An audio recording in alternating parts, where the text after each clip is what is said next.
দেখ আগের দিন যত অব্দি হয়েছিল তারপর থেকে বলবো লেখ। আগের দিন যত অব্দি হয়েছিল তারপর থেকে লিখছি। লেখ প্রথমে গ্রস প্রফিট, প্রথমে লেখ গ্রস প্রফিট লিখবি। হ্যাঁ,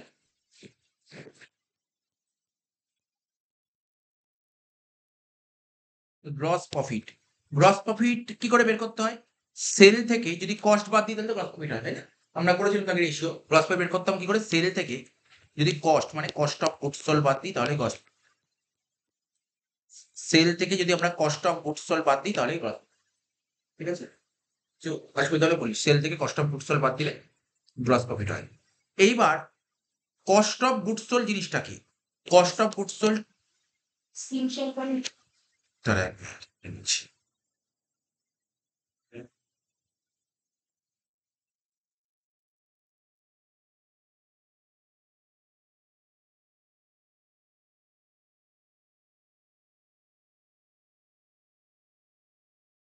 ঠিক আছে, সেল থেকে কস্ট অফ গুডস সোল্ড বাদ দিলে গ্রস প্রফিট হয়। আমরা তোরা তো জানিস কস্ট অফ গুডস সোল্ড বের করার ফর্মুলা কি জানিস? কস্ট অফ গুডস সোল্ড বের করার মনে আছে? কস্ট অফ গুডস সোল্ড কি করে বের করতে মনে আছে? বলতে হবে রেশিও তো করেছি লাগে। এখানে দেখ লিখছি ওপেনিং, ও বলছিল পাশ দিয়ে ওপেনিং, ঠিক আছে, প্লাস পারচেস, তাই তো? ওপেনিং প্লাস পারচেস মাইনাস কি হয় বল? Closing stock, minus closing stock. তাহলে কি লিখলাম? ওপেনিং এর সাথে পারচেস যোগ করে যদি ক্লোজিং স্টক বাদ দিস তখন তাকে বলা হয় কস্ট অফ গুডস সোল্ড। হ্যাঁ, কখনো কখনো ডাইরেক্ট এক্সপেন্সও থাকতে পারে, ঠিক আছে, ডাইরেক্ট এক্সপেন্সও থাকতে পারে। আচ্ছা, আমরা যে ফাইনাল অ্যাকাউন্ট করছি না, যে এখানে গ্রস প্রফিট, আমাদের না অ্যাকাউন্টেন্সির অনেকগুলো প্রিন্সিপাল আছে। এখানে অ্যাকাউন্টেন্সির কোন প্রিন্সিপাল ফলো করা হয় জানিস তো? Matching principal. ম্যাচিং, ম্যাচিং কেন? দেখ প্রফিট জিনিসটা কি, এই সেলের সাথে কস্টের ম্যাচ করা হচ্ছে, কস্টের সাথে সেলে তো ম্যাচ করা, কিন্তু ম্যাচিং প্রিন্সিপাল ফলো করা হয়। এখানে অ্যাকাউন্টসে কোন প্রিন্সিপাল ফলো করা হয়? ম্যাচিং প্রিন্সিপাল ফলো করা হয়, ঠিক আছে? তাহলে আমরা যে গ্রস প্রফিট ক্যালকুলেট করছি অ্যাকাউন্টসের কোন প্রিন্সিপাল, যদি কখনো শর্ট কোশ্চেন জাতীয় জিনিস দেয় তখন বলবি কিন্তু এখানে কিন্তু ম্যাচিং প্রিন্সিপাল ফলো করা হয়। ম্যাচিং প্রিন্সিপাল ফলো করা হয়, ঠিক আছে? আর ম্যাচিং প্রিন্সিপাল কি বলছি? Cost should match the revenue, cost should match the revenue. Matching principal জিনিসটা কি? কস্টের সাথে রেভিনিউ যে ম্যাচিং করানোকে বলা হয় ম্যাচিং প্রিন্সিপাল, ঠিক আছে? এবার ছোট ছোট কিছু এক্সাম্পল বলছি, লিখবি। হ্যাঁ, লেখ পারচেসেস,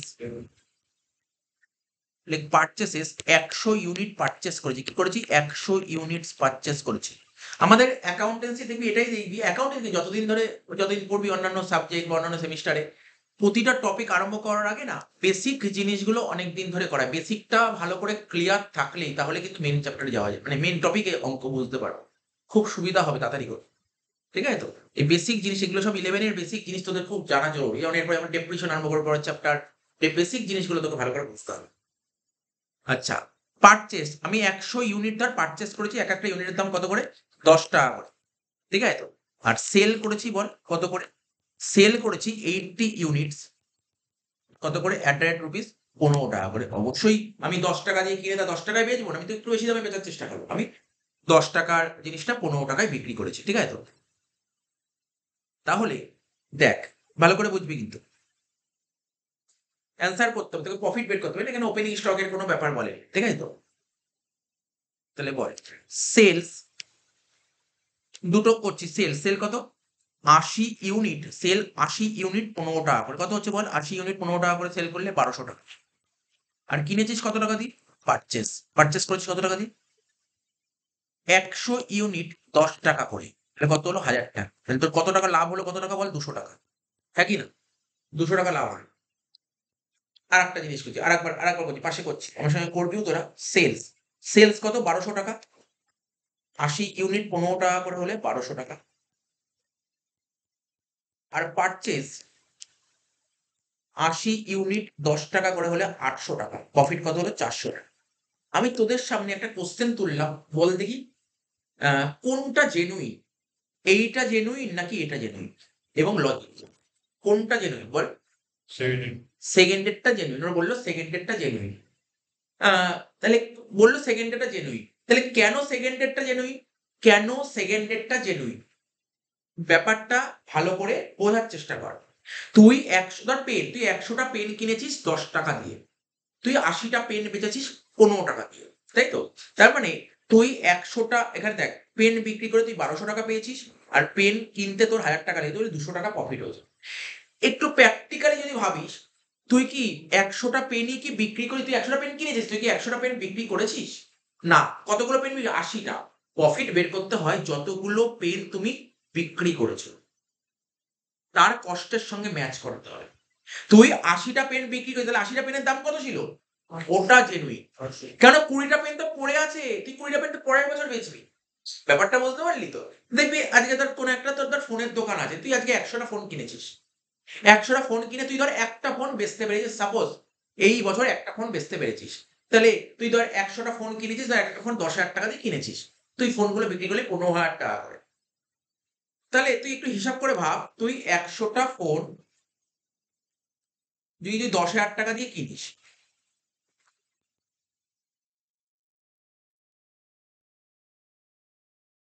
তুই ১০,০০,০০০ টাকা দিয়ে ফোন কিনলি। তুই ধর একটা ফোন বিক্রি করলি ১৫,০০০ টাকা দিয়ে। তাহলে একটা ফোন বিক্রি করলি ১৫,০০০ টাকা দিয়ে। তুই কি বলবি? তোর সেল হয়েছে ১৫,০০০ টাকা আর কিনতে লেগেছে ১০,০০,০০০ টাকা। তাহলে তুই কি বলবি? তোর লস হয়েছে? লস হয়নি। এটাকে লস বলা হয় না? এভাবে লস বলা হয় না। লস বা প্রফিট বের করতে হবে ইউনিট টু ইউনিট দেখতে হয়। Unit two unit. তুই ১০০টা কিনে একটা বিক্রি করেছিস। বুঝতে পেরেছিস তো? তাই সুতরাং তোর কাছে কোনটা জেনুইন লাগবে? এখানে জেনুইন কোনটা? এইটা জেনুইন না এটা জেনুইন? লাস্টেরটা জেনুইন বেশি। ঠিক আছে তো? কারণ তুই ২০টা পেন তো এখনো বিক্রি করিসনি। ২০টা পেন পরের বছর বিক্রি করবি। পরের বছর বিক্রি করলে তারপর সেলিং প্রাইস আসবে। ব্যাপারটা তোকে বুঝতে হবে।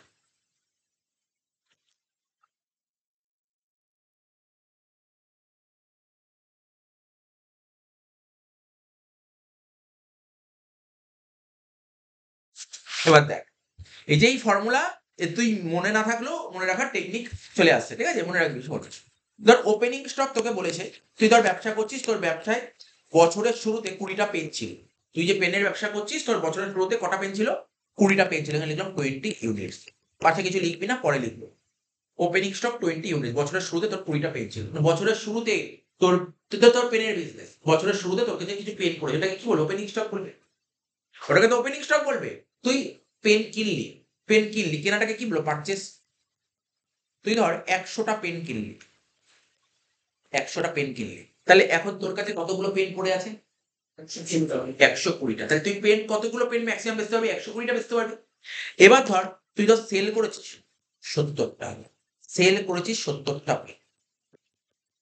তাহলে তাহলে তুই বল তোর গোডাউনে এখন কতগুলো পেন পড়ে আছে? ৫০টা।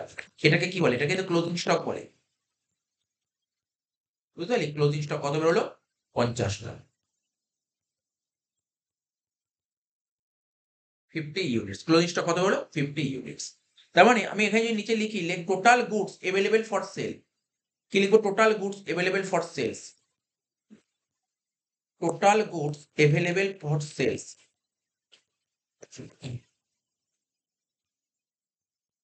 Total goods available for sales. তাহলে তুই ম্যাক্সিমাম কতগুলো পেন বেচতে পারিস? স্যার কতগুলো পেন বেচতে পারিস বল? ১২০ টা। কতগুলো পেন বেচতে পারিস? ১২০ টা। ঠিক আছে? কিন্তু অ্যাকচুয়ালি সোল্ড করেছিস কতগুলো? অ্যাকচুয়ালি সোল্ড করেছিস কতগুলো? ৭০ টা। তাহলে বুঝতে পারলি কি করে হলো ৫০ টা? এটাই হলো তোর, এটাকে বলা হয় স্টক ইন হ্যান্ড। এখনো হাতে এতগুলো স্টক পড়ে আছে। ঠিক আছে? হাতে এখনো ৫০ টা স্টক পড়ে আছে। তাহলে তুই বুঝতে পারলি তোর কস্ট অফ গুডস সোল্ড জিনিসটা কি? কস্ট অফ গুডস সোল্ড বের করার ফর্মুলা কি লিখেছিলি আগে? Opening plus purchase minus closing. Cost of goods sold মানে কি? যেই গুডস গুলো তুই বিক্রি করছিস তার কস্ট কত? এটা কিন্তু কস্ট অফ গুডস সোল্ড বলে। তাই তো? তো ধর মনে করছি ধর আমার কত ছিল? রেট গুলো ওর পাশে বসে লিখছি। ধর এইগুলো ১০ টাকা করে ছিল। সব ১০ টাকা করে। এট রেট ১০ টাকা। সেল তো বলেনি, সেলের কথা কিছু বলেনি। তাহলে তুই বল cost of goods sold value বের করবো। বল দেখি cost of goods sold value কত হবে? ৫০০ টাকা একবারে বলতে পারি? কস্ট অফ গুডস সোল্ড কত হচ্ছে? আচ্ছা cost of goods sold closing stock ৫০০ টাকা আর কস্ট অফ গুডস সোল্ড ৭০০ টাকা। ঠিক আছে? এটাই তোকে করে দেখাচ্ছি। লেখ। তোকে যদি বলে value of cost of goods sold, কি করে বের করবি? Value of cost of goods sold. Value of cost of goods sold. Value of cost of goods sold, এই ভ্যালুটা বের করো। তাহলে কি করে বের করবো বল? কস্ট অফ গুডস সোল্ড বের করার ফর্মুলা কি হতে পারে? ওপেনিং, বছরের শুরুতে তোর কাছে 20টা ছিল, তাই তো, ওপেনিং। এবার তুই কিছু কিনেছিলি, পারচেস, মাইনাস কি করেছিলাম বল? Closing stock. না না, সেল কেন? তুই তো কস্ট অফ গুডস সোল্ড বের করছিস, কস্ট অফ গুডস, সেলই তো তুই বের করছিস, তুই তো সেলই বের করছিস। বছরের শুরুতে ধর ছিল তোর কাছে 20টা, তুই 100টা কিনলি, কতগুলো পেন বিক্রি করতে পারবি? 120টা। কিন্তু দেখলি বছরের শেষ দিন গিয়ে দেখলি তোর কাছে 50টা পেন পড়ে আছে, কতগুলো বিক্রি করে দিচ্ছিস? বুঝতে পারি তো? তাহলে এটা হচ্ছে ক্লোজিং স্টক। ওপেনিং 20, পারচেস 100, আর ক্লোজিং কত ছিল বল? ক্লোজিং 50। তাহলে 120 থেকে 50 বাদ দিলে 70। এর ভ্যালুটা কি করে বের করবো? এটা তো আমি ইউনিটে বের করলাম, 70 ইউনিটস। এটা যদি ভ্যালুতে কনভার্ট করিস তাহলে কত হবে? তুই বলতো sir 20 into 10 plus 100 into 10 minus 50 into 10, এর কত হচ্ছে করে দেখ। 200 আর 1000 মানে 1200, 1200 থেকে 500 বাদ দিলে 700 টাকা, 700 কনভার্ট হয়ে গেল।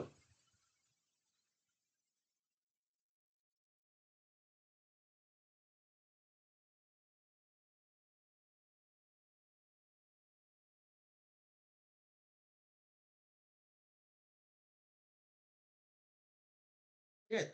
এবার দেখ, তুই কস্ট অফ গুডস সোল্ড বের করার ফর্মুলা কি দেখলি এখানে? এখানে কস্ট অফ গুডস সোল্ড বের করার ফর্মুলা কি আসলো sir? Opening plus purchase minus closing.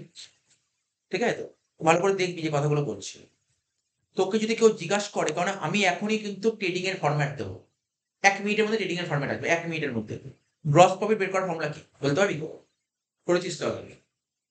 Gross profit বের করার ফর্মুলা কি? এটা আগেই লেখানো আছে, আগের ক্লাসে লেখানো আছে। গ্রস প্রফিট বের করার ফর্মুলা কি লেখানো আছে? Sales minus cost of goods sold. Sale থেকে যদি কস্ট অফ গুডস সোল্ড বাদ দিস তাকে গ্রস প্রফিট, হ্যাঁ কি না? সেল থেকে কস্ট অফ গুডস সোল্ড বাদ দিলে গ্রস প্রফিট, এটা একটা ফর্মুলা। ঠিক আছে? সেল থেকে কস্ট অফ গুডস সোল্ড বাদ দিলে তাকে গ্রস প্রফিট বলে। ঠিক তো? সেল থেকে কস্ট অফ গুডস সোল্ড বাদ দিলে গ্রস প্রফিট বলে। আচ্ছা, তো বোঝা গেল। এইবার কস্ট অফ গুডস সোল্ড বের করার ফর্মুলা কি লিখলাম বল? কস্ট অফ গুডস সোল্ড বের করার ফর্মুলা এইমাত্র লিখলাম উপরে, এইটাই। কি ছিল? Opening plus purchase minus closing. ঠিক আছে? এবার দেখ, এই হলো। এবার হচ্ছে তোকে ট্রেডিং এর ফরম্যাটটা দেবো। এইবার কিন্তু আমি তোকে ট্রেডিং এর ফরম্যাটটা দেবো। ট্রেডিং এর ফরম্যাট, ট্রেডিং দাগ কাটতি তোর মনে আছে নিশ্চয়ই, ভালো করে বুঝবি কিন্তু ট্রেডিং এর ফরম্যাট। যদি কোনো ভুলেও যাস ট্রেডিং এর ফরম্যাট, ঠিক আছে, মানে মুখস্থ নয়, জাস্ট বুঝতে হবে ট্রেডিং এর ফরম্যাটটা কি হবে। ট্রেডিং অ্যাকাউন্ট থেকে কি বের করি আমরা? ট্রেডিং অ্যাকাউন্ট থেকে কি বের করি? জিপি। জিপি বের করি, গ্রস প্রফিট বের করি। তাহলে গ্রস প্রফিট বের করার ফর্মুলা কি লেখা আছে? কি লিখতে হবে বল? Sir sale minus cost of goods লেখা আছে। Sale minus cost of goods. তাহলে সেল কোন দিক আসে? পুরো ধরে ধরে বোঝ, এটা তো ট্রেডিং অ্যাকাউন্ট। বুঝবি কিন্তু, কোনোদিন ভুলবি না।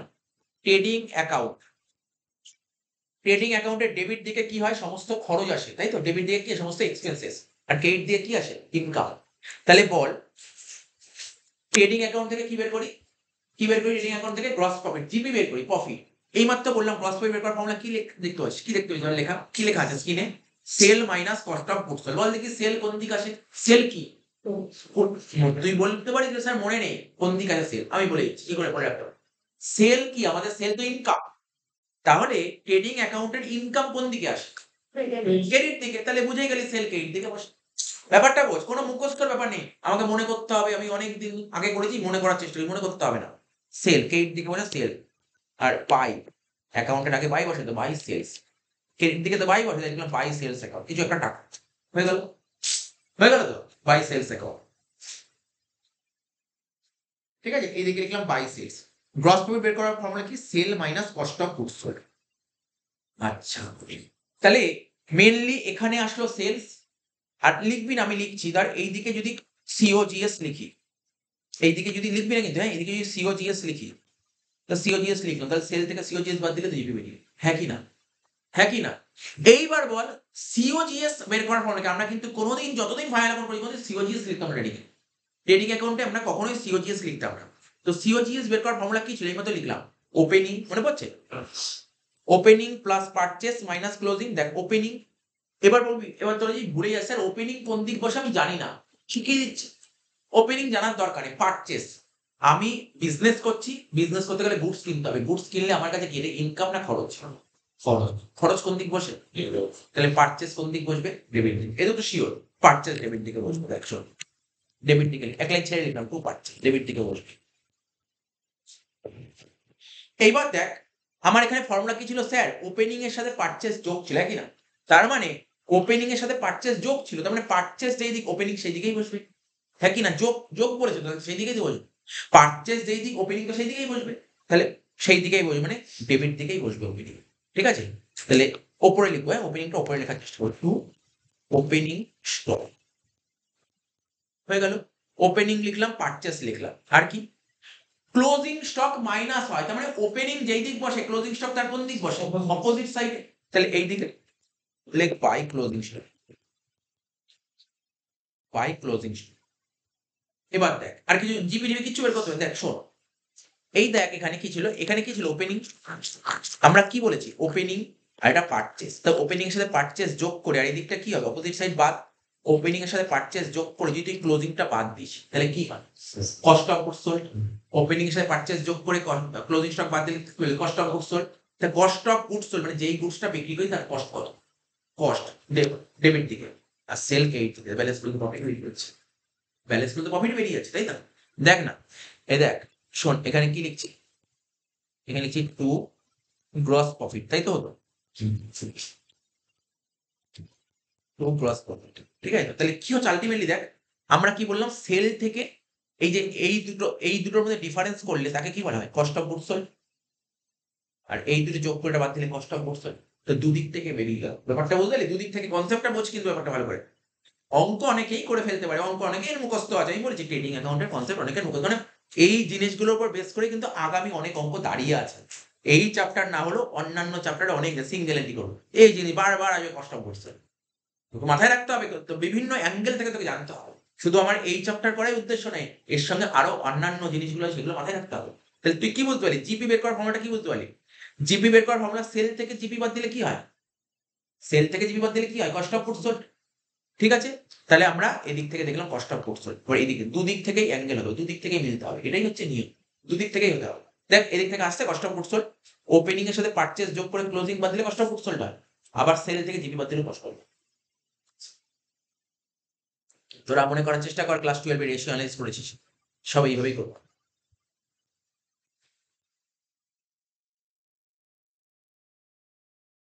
ঠিক আছে, তো এইটা হয়ে গেল।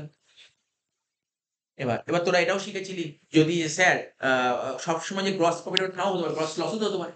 তাহলে যদি ডেবিট দিকে যদি কম বেরোয় তখন প্রফিট, আর ক্রেডিট দিকে কম বেরোয় তাকে কি বলে? Loss, gross loss.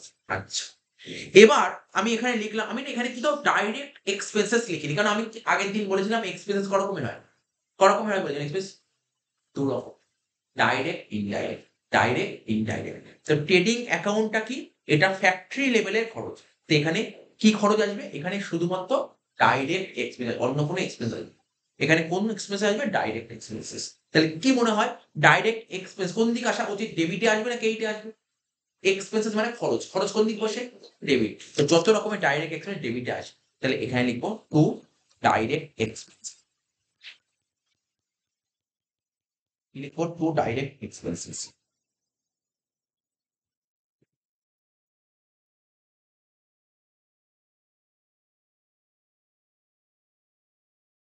বোঝা গেল?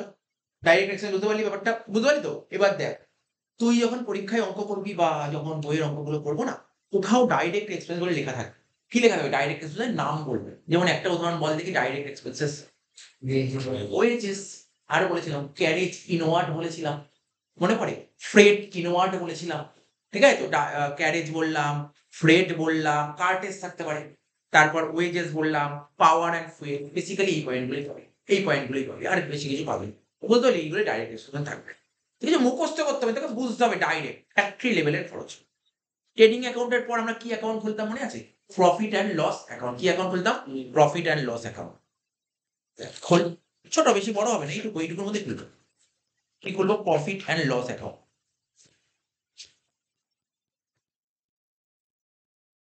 প্রফিট অ্যান্ড লস অ্যাকাউন্ট, এদিকে ক্রেডিট সাইড আর এদিকে ডেবিট সাইড। ঠিক আছে, প্রফিট অ্যান্ড লস অ্যাকাউন্টে কি শিখেছি? যত রকমের খরচ কোন দিকে আসবে? ডেবিট দিকে, আর যত রকমের ইনকাম সব ক্রেডিট দিকে আসবে, তাই তো? কিছু তো মনে আছে যে না স্যার ট্রেডিং অ্যাকাউন্ট থেকে গ্রস প্রফিট বেরোতো আর পিএল অ্যাকাউন্ট থেকে নেট প্রফিট বেরোতো। কি করতাম মনে আছে তোদের লেজার পোস্টিং যেমন আগে করেছিলি 11 এ? এই যে এটা এইদিক ট্রান্সফার হতো, এখানে কি ছিল? ট্রেডিং এ থাকতো 2 গ্রস প্রফিট, সেটা পিএল এ চলে আসতো না গ্রস প্রফিটটা? ট্রেডিং এ যেটা গ্রস প্রফিট বেরোতো সেটা তো পিএল এ আসতো। তাহলে ট্রেডিং এ গ্রস প্রফিট কোন দিক বেরিয়েছে? ট্রেডিং অ্যাকাউন্টে গ্রস প্রফিট ডেবিট দিকে বেরিয়েছে। তাহলে এই গ্রস প্রফিটটা কোন দিকে আসতো? পিএল এর ক্রেডিট দিকে। তাহলে by gross profit, by gross profit কি লিখবো? By gross profit. আচ্ছা এই যে এখানে সিডি লিখবে, এগুলো জানিস তবু আর বলেছি। সিডি কখন লিখতাম, সিডি বিডি কখন লিখতাম মনে পড়ে? ব্যালেন্স টানার জন্য সিডি লিখতাম, মনে পড়ছে তো? আমরা যখন লেজার করতাম, লেজার যখন ব্যালেন্সিং টানতাম, দেখ এখানে যেমন তার ট্রেডিং অ্যাকাউন্টে বলিস, ট্রেডিং অ্যাকাউন্টের ক্রেডিট দিকে বেশি হয়েছে, তাই তো? বেশি, সেই টাকাটা এদিকে লিখতাম। তাহলে কম কোন দিক? ডেবিট দিকে কম, যেই দিকে কম সেই দিক সিডি দিয়ে মেলাতাম। যেই দিক কম সেই দিক সিডি দিয়ে মেলাতে হয়। লেজার করেছিলি তো আগে, আগে তো লেজার শিখেছিলি। যেই দিক কম সেই দিক সিডি দিয়ে মেলাতে হয়। তাহলে এইটাই যখন এই দিক পোস্টিং হয় কি লিখবো? সিডিটা কি লিখবো এখানে? মনে আছে? বিডি, বিডি এখানে লিখবো বিডি। এখানে 2 পাসওয়ার্ড সিডি ছিল, এটা ট্রান্সফার করবো কি বিডি। ঠিক আছে, হয়ে গেল, হয়ে গেল। এবার দেখ আমি যেটা লিখবো তোরা লিখবি না, এদিকে খরচা এদিকে কি লিখতাম? তুই লিখতাম। আমি যেটা লিখবো তোরা লিখবি না, শোন। এখানে কি লিখতাম? আমি কি সমস্ত খরচার নাম লিখবো? সত্যি বলছি খরচা তো প্রচুর খরচা হয়। কতগুলো খরচার নাম লিখবো? আরে 100-150টা খরচা হতো, এই সব কটা খরচার নাম লিখবো না? দেখ শোন, বলতে পারবি? তোরা চেষ্টা কর, তোরা বল। আগের দিন বলেছিলাম, আমি বলেছিলাম এক্সপেন্স দু রকমের, একটা ডাইরেক্ট আর একটা ইনডাইরেক্ট। তার মানে নেট প্রফিট করতে গেলে কোন খরচের সাহায্য লাগবে? ডাইরেক্ট লাগবে না ইনডাইরেক্ট লাগবে? ইনডাইরেক্ট। তাহলে এখানে কি লিখবো? টু, লিখিস না? Two indirect expense. কি লিখবো বল? Two indirect expense. হ্যাঁ কি না? কি লিখবো এখানে? Indirect expenses. ইনডাইরেক্ট এক্সপেন্স ক রকমের হয় জানিস তো? দু রকমের হয় না? বলেছিলাম না? একটা অপারেটিং, একটা নন অপারেটিং। ঠিক আছে? তাহলে গ্রস প্রফিট থেকে সমস্ত ইনডাইরেক্ট খরচা বাদ দিয়ে দে। সব ইনডাইরেক্ট, যত রকম ইনডাইরেক্ট খরচা সব ইনডাইরেক্ট খরচা বাদ দিয়ে দে। ঠিক আছে? আচ্ছা, বাদ দিলে কি হয়? গ্রস প্রফিট থেকে সমস্ত ইনডাইরেক্ট খরচা বাদ দিলে কি হয়? নেট প্রফিট, তাই তো? একটু তো মিস করে দিলি ছোট একটা জিনিস। তোর ইনডাইরেক্ট ইনকাম হতে পারে না ব্যবসা থেকে? ভাব, স্যার একটা ইনডাইরেক্ট ইনকাম উদাহরণ বলুন। ব্যাংক ইন্টারেস্ট, ব্যাংকে টাকা জমা দিয়েছিস, সুদ পেয়েছিস। ডিসকাউন্ট রিসিপ্ট, মনে পড়ছে? আগে যখন ফাইনাল অ্যাকাউন্ট করতাম ডিসকাউন্ট রিসিপ্ট পেতাম না? তারপর কমিশন রিসিপ্ট, মনে পড়ছে? মিসেলিনিয়াস ইনকাম মানে আদার ইনকাম হতে পারে তো? সেটা বলছি আদার ইনকাম, যদি কোনো রকমের কোনো অন্যান্য ইনকাম, আদার ইনকাম না। তো এই ইনকাম কোন দিকে হবে? ক্রেডিট দিকে। তাহলে কি লিখবো? By other income, by other income. কি লিখবো? By other income. ক্রেডিট দিকটা তুই লিখতে পারিস, ডেবিট দিক লেখার দরকার নেই।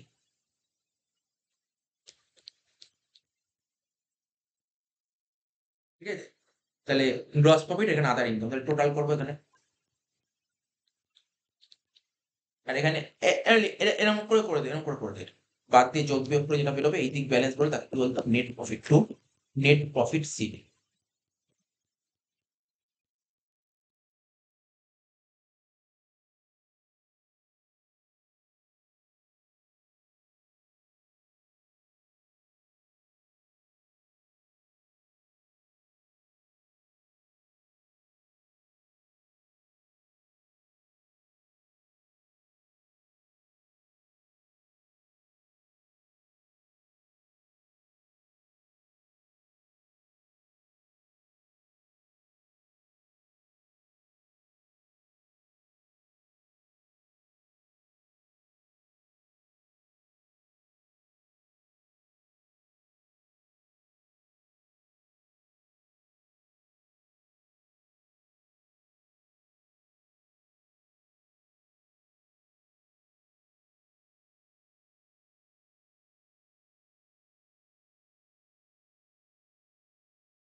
তুই খরচার নাম বলছি, ব্যালেন্স শিটটার ফরম্যাট তো দিলাম না। ব্যালেন্সের আচ্ছা ঠিক আছে, যখন বললাম ব্যালেন্সের ফরম্যাটটাও লিখে নি ছোট্ট করে 2 লাইনে। ব্যালেন্স শিট আমাদের কাছে যারা পড়তি ক্লাস 11 আমরা যখন বেসিক অ্যাকাউন্টিং টার্ম পড়েছিলাম সেখানেই আমরা ব্যালেন্স শিট ফরম্যাট দিয়ে দিয়েছিলাম। প্রথম বেসিক অ্যাকাউন্টিং টার্ম জার্নাল শেখার আগেই আমরা কিন্তু দিয়ে দিয়েছিলাম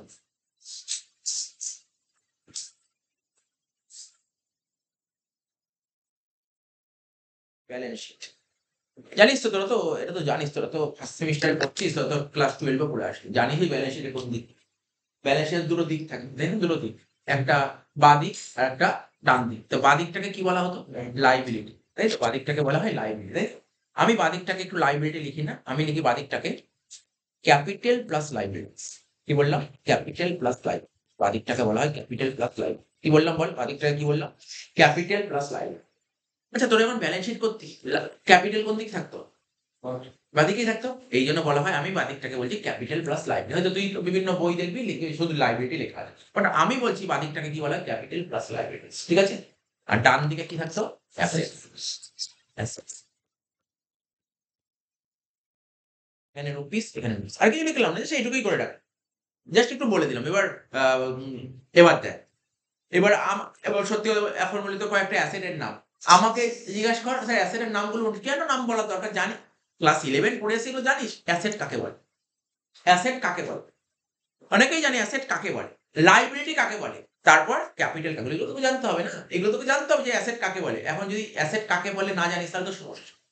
অ্যাসেট কাকে বলে এগুলো সব এই অঙ্ক করতে করতে ফাইনাল অ্যাকাউন্টে, এই ফাইনাল অ্যাকাউন্ট কতটা গুরুত্বপূর্ণ, ফাইনাল অ্যাকাউন্ট তারা খুব সুন্দর ভালো পারবে যারা, আমি যখন অ্যাকাউন্টেন্সি করেছিলাম আমার ক্লাসে একটা কথা ভালো করে বারবার বলতাম, জানি না তোদের মনে আছে কিনা, একটা কথা বলতাম, সেটা কি? CLEAR। পুরো অ্যাকাউন্টেন্সি এর উপর দাঁড়িয়ে, এর উপর অ্যাকাউন্টেন্সি দাঁড়িয়ে, ক্লিয়ার কথা। সি ফর কি বলেছিলাম বল? Capital, L for liability, E for expenses, A for assets and R for revenue. এই পাঁচটা টার্ম যার পুরো ক্লিয়ার, সে অ্যাকাউন্টেন্সি প্রপারলি জানে। এই পাঁচটাই মেইন অ্যাকাউন্টেন্সি ভিত, এই পাঁচটাই মেইন অ্যাকাউন্টসের, ঠিক আছে তো?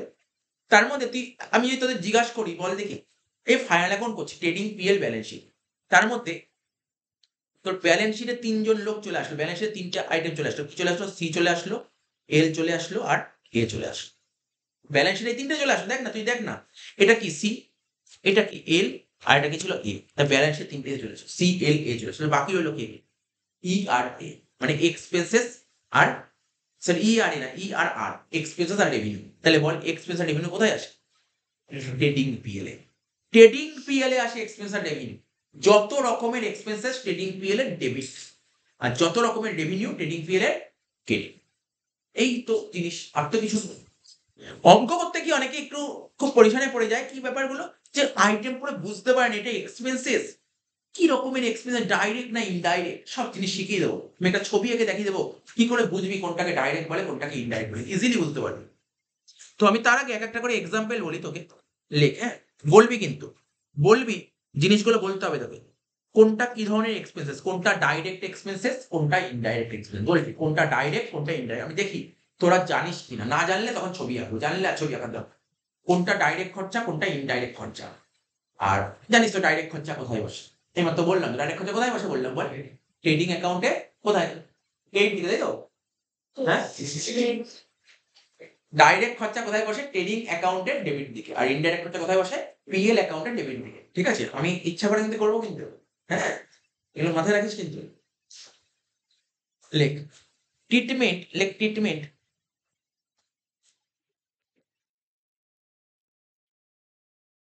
Treatment of following expenses. আমি নিচে কিছু খরচার নাম বলবো, এগুলো বলবো, এগুলো বলতে হবে কোথায় বসে। ট্রিটমেন্ট অফ ফলোইং এক্সপেন্স, নিচে কয়েকটা এক্সপেন্সের নাম বলবো, বলবি এই এক্সপেন্সেস গুলো কি এক্সপেন্স, ডাইরেক্ট না ইনডাইরেক্ট, এটা তোকে বলতে হবে। প্রথম পয়েন্ট, 1 নম্বর, ক্যারেজ ইনওয়ার্ড। 1 নম্বর ক্যারেজ ইনওয়ার্ড, সঙ্গে সঙ্গে বলবো, শুনে অ্যান্সার করতে করতে যাবো। ক্যারেজ ইনওয়ার্ড, বল ক্যারেজ ইনওয়ার্ড এটা কি ধরনের এক্সপেন্সেস, ডাইরেক্ট না ইনডাইরেক্ট? ডাইরেক্ট। ক্যারেজ ইনওয়ার্ড, এবার ক্যারেজ ইনওয়ার্ড মানেটা বুঝে রাখ, কারণ বারবার তো আমরা যখন অঙ্ক করতে গিয়ে বারবার তো এগুলো আলোচনা হবে না, মেন অঙ্ক করতে গিয়ে। ক্যারেজ ইনওয়ার্ড, ক্যারেজ ইনওয়ার্ড জিনিসটা কি? আমার বিজনেসটা আছে ধর দমদমে, ঠিক আছে? এইবার আমার বিজনেসে যে সমস্ত গুডস পারচেস করতে হয়, সেই গুডস গুলো দমদমে পাওয়া যায়। গুডস গুলো ধর আমাকে বাইরে থেকে নিয়ে আসতে হবে, বোম্বে থেকে গুডস গুলো কিনে নিয়ে আসতে হবে। তাহলে গুডস গুলো কিনে নিয়ে আসতে গেলে আমার কি লাগবে? গাড়ি ভাড়া লাগবে, গাড়ি ভাড়া করতে হবে। তাহলে এই গাড়ি ভাড়া না করলে গুডস গুলো কি আমার দোকানে আসবে? আসবে না। তাহলে এই খরচ করাটা কম্পালসারি কি কম্পালসারি না? কম্পালসারি। আর যেই খরচা করাটা কম্পালসারি, সেটা তো ডাইরেক্ট এক্সপেন্সেস। সেটা এই খরচা না করলে তো বিজনেসই হবে না, তাই তো? এটা কি ধরনের খরচা? এটা ডাইরেক্ট এক্সপেন্স, ক্যারেজ ইনওয়ার্ড। আচ্ছা, ক্যারেজ ইনওয়ার্ড কোনটা? ট্রাকে করে যে সমস্ত মাল নিয়ে আসা, ট্রাকে করে মাল নিয়ে আসলে তাকে বলা হয় ক্যারেজ। এবার যদি রেলে মাল নিয়ে আসা হয় তখন তো বলি ফ্রেট। নাম থাকবে, ক্যারেজ না থাকে, কখনো ফ্রেটও থাকতে পারে। তাহলে রেলে মাল নিয়ে আসলে ফ্রেড, ওই একই জিনিস। তাহলে ক্যারেজ, স্যার ইনওয়ার্ড কেন বলেছে? ইনওয়ার্ড কেন বলে? ইন হচ্ছে তোর দোকানে গুডসটা ইন হচ্ছে, তাই ইনওয়ার্ড। আর আউটওয়ার্ড যদি বলতো তখন দোকান থেকে গুডসটা বেরিয়ে যাচ্ছে, তাই বলতো আউটওয়ার্ড। কোন ঘাবড়ে যাওয়ার ব্যাপার নেই, ক্যারেজ ইনওয়ার্ড। ক্যারেজ ইনওয়ার্ড মানে কি? ক্যারেজ মানে গাড়ি ভাড়া, সে ইনওয়ার্ড হোক বা আউটওয়ার্ড হোক। আবার বলছি, ক্যারেজ মানে গাড়ি ভাড়া, সে ইনওয়ার্ড হোক বা আউটওয়ার্ড। ক্যারেজ ইনওয়ার্ড মানে গুডস কিনতে যে গাড়ি ভাড়া লাগে তাকে বলে ইনওয়ার্ড। ক্যারেজ আউটওয়ার্ড কি? গুডস বেচতে যে গাড়ি ভাড়া লাগে ক্যারেজ। তাহলে গুডস কিনতে যে গাড়ি ভাড়া লাগে এই খরচ করা কম্পালসারি, এটাকে ডাইরেক্ট খরচ করে। কিন্তু ক্যারেজ আউটওয়ার্ড কি? গুডস বিক্রি করতে যে গাড়ি ভাড়া, এই খরচা। আমার দোকান খুলেছি, আমার কাস্টমার বাড়িতে মাল পৌঁছে দেওয়া আমার কোনো দায়িত্ব নেই, আমার দায়িত্ব নেই। হ্যাঁ, দিতে পারে, কোনো কম্পালসারি নেই। আমি যদি কাস্টমারের বাড়িতে যদি মাল পৌঁছে না দিয়ে আমার দোকান উঠে যাবে, এরকম তো ব্যাপার নেই, আমি নাও দিতে পারি। তাহলে ক্যারেজ ইনওয়ার্ড হচ্ছে কম্পালসারি খরচা, এটা করতেই হবে। কিন্তু ক্যারেজ আউটওয়ার্ড কিন্তু কম্পালসারি নয়, এটা ইনডাইরেক্ট এক্সপেন্সেস। ক্যারেজ আউটওয়ার্ড না করলেও বিজনেস চলবে। তাহলে ক্যারেজ ইনওয়ার্ড কি ধরনের খরচ? Direct expense. মনে রাখ, এটা হচ্ছে এক ধরনের কি? Direct expenses. তাহলে আর তো বলতে হবে ডাইরেক্ট কোথায় বসে? ট্রেডিং অ্যাকাউন্টে ডেবিটে বসে। 2 নম্বর, ক্যারেজ আউটওয়ার্ড বলেছে। ক্যারেজ আউটওয়ার্ড মানে গুডস বিক্রি করতে যে গাড়ি ভাড়া লাগে, গুডস বিক্রি করতে যে গাড়ি ভাড়া লাগে, ঠিক আছে? তো গুডস বিক্রি করতে যে গাড়ি ভাড়া লাগে এটা তো খরচা, এটাও তো খরচা। কিন্তু কি খরচা? ডাইরেক্ট না ইনডাইরেক্ট? এটা ইনডাইরেক্ট খরচা। পরীক্ষা হলে আমরা দেখেছি বারবার এরকম কোশ্চেন দিয়ে দেয়, ওরা ক্যারেজ ইনওয়ার্ড লিখলো না, ওরা লিখে দিল কি বলতো? Carriage on purchase, carriage on sales, এরকম লিখে দিল।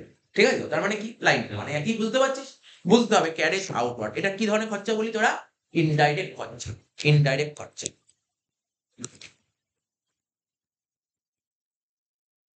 তারপর 3 নম্বর, তারপরে 3টে দিয়ে দিলে ক্যারেজের আইটেম শেষ। শুধু ক্যারেজ বলে দিল তোকে পরীক্ষায়, শুধু ক্যারেজ বলে দিল। ভাব, শুধু ক্যারেজ বলে দিল। শুধু ক্যারেজ বলতে আমি এটাকে কি বলবো? ইনওয়ার্ড বলবো না আউটওয়ার্ড বলবো? বল, শুধু ক্যারেজ বললে ওটাকে কি বোঝায়? ইনওয়ার্ড বোঝায় না আউটওয়ার্ড বোঝায়? ইনওয়ার্ড বোঝায়। শুধু ক্যারেজ মানে ইনওয়ার্ড, আউটওয়ার্ড নয়। স্যার আমি ধরলাম আউটওয়ার্ড, ধরতেই পারিস না এগুলো, এগুলো ধরতেই পারবি না তুই। ঠিক আছে? শুধু ক্যারেজ মানে ইনওয়ার্ডই ধরতে হবে তোকে। ঠিক আছে? শুধু ক্যারেজ মানে যখন কোশ্চেন শুধু ক্যারেজ বলে দেবো, তাহলে ধরে নেব গুডস কিনতে যে গাড়ি ভাড়া লাগে তাকে ক্যারেজ ইনওয়ার্ড। ঠিক আছে? তাহলে কি হবে? ক্যারেজ ইনওয়ার্ড কি? Direct expenses. 4 নম্বর পয়েন্ট বলছে wages to factory warehouse. বলে দিতে পারবি ডাইরেক্ট না ইনডাইরেক্ট, কিন্তু লাইনের মানে অবশ্যই বুঝে বুঝে এগোস। ফ্যাক্টরি ওয়ার হাউস মানে, ওয়ার হাউস মানে গোডাউন, মানে গুদাম ঘর। ফ্যাক্টরির যে গোডাউন বা ফ্যাক্টরির যে গুদাম ঘর আছে সেখানে, সেখানকার ওই যেখানে যারা কাজ করেন তাদের ওয়েজেস। এটা কি ধরনের খরচা হবে? ডাইরেক্ট না ইনডাইরেক্ট? ডাইরেক্ট। আমি এখানে কিন্তু যা সমস্ত খরচার নামে কোনো ইনকাম হয়েছে, সব খরচাই হয়েছে। শুধু বলতে হবে ডাইরেক্ট না ইনডাইরেক্ট। এটা কিন্তু এক ধরনের ডাইরেক্ট এক্সপেন্সেস। 5 নম্বর পয়েন্ট লেখ, ওয়েজেস টু অফিস পিওন।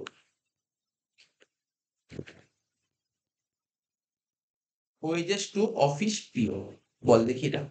অফিসের যে পিওন, ভালো করে শুনবি কিন্তু। আমি তো ইচ্ছা করে করে কয়েকটা কোশ্চেন দেবো যাতে ভুল হয়, ঠিক আছে? দেখ বোঝার চেষ্টা করবি। ওয়েজেস টু অফিস পিওন, অফিসের যে পিওন থাকে তাকে ওয়েজেস দিচ্ছি। তাহলে এটা কি ধরনের খরচ? ডাইরেক্ট খরচ না ইনডাইরেক্ট? ইনডাইরেক্ট খরচ। আচ্ছা, এটা ইনডাইরেক্ট। আমি আগের ক্লাসে বলেছিলাম না, আগের ক্লাসে বলেছিলাম এটা, মানে এরকম টাইপ বলেছিলাম। আমি বলেছিলাম যে আমরা ভাবি কি ওয়েজেস মানে ওয়েজেস কাদের দিই? ওয়ার্কারদের দিই। বলেছেন না ওয়েজেস কাদের দিই? ওয়ার্কারদের দিই। আর ওয়ার্কাররা, আমি বলেছি বল ওয়ার্কার কোথায় কাজ করে? তোরা বলেছিস স্যার ওয়ার্কার তো কাজ করে ফ্যাক্টরিতে। আমি বললাম একটু ভুল। ওয়ার্কার ফ্যাক্টরিতে বেশি কাজ করে, কিন্তু অফিসেও কম বেশি কাজ করে। ২-৫ জন হলেও কাজ করে। কারণ দেখবি, দেখবি কত দেখবি অনেক অফিসে আছে, দেখবি কত ওয়ার্কার কাজ করে। ঠিক আছে? তো ঝাড়ু ফাড়ু দেয়, বুঝতে পারছিস তো? আরো অনেক কিছু কাজকর্ম করে অফিসে, অনেক রকমের কাজকর্ম করে। ঠিক আছে তো? তাহলে অফিসের যে পিওন তাকে ওয়েজেস দেওয়া হচ্ছে। তাহলে এটা কি ধরনের খরচ? এটা তো ডাইরেক্ট খরচ নয়। ডাইরেক্ট খরচ তো নয়, এটা ইনডাইরেক্ট খরচ। ডাইরেক্ট খরচ কোনটা? ফ্যাক্টরির মধ্যে যে সমস্ত ওয়ার্কাররা কাজ করে সেটা ডাইরেক্ট। ঠিক আছে? এটা কিন্তু কি ধরনের খরচ? এটা ইনডাইরেক্ট এক্সপেন্সেস। এটা অফিসিয়াল খরচ। ৬ নম্বর পয়েন্ট, শুধু ওয়েজেস তোকে তুলে দিয়েছে। এটা তো আর, তো এটা একটা বাচ্চা কোশ্চেন, তো সবাই বলতে পারে। শুধু ওয়েজেস দিচ্ছে। শুধু ওয়েজেস মানে কি? ওয়েজেস কাদের দিই? ওয়ার্কারদের ওয়েজেস। ঠিক আছে? ওয়ার্কারদের ওয়েজেস দিই। আর ওয়ার্কাররা কোথায় কাজ করে? ফ্যাক্টরিতে কাজ করে। তাই তো? তার মানে এটা কি ধরনের খরচ? Direct expenses. এটাকে বলা হয় ডাইরেক্ট এক্সপেন্সেস। নেক্সট 7 নম্বর,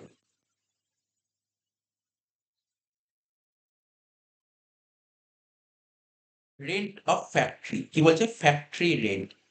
এটা পারবি বলতে?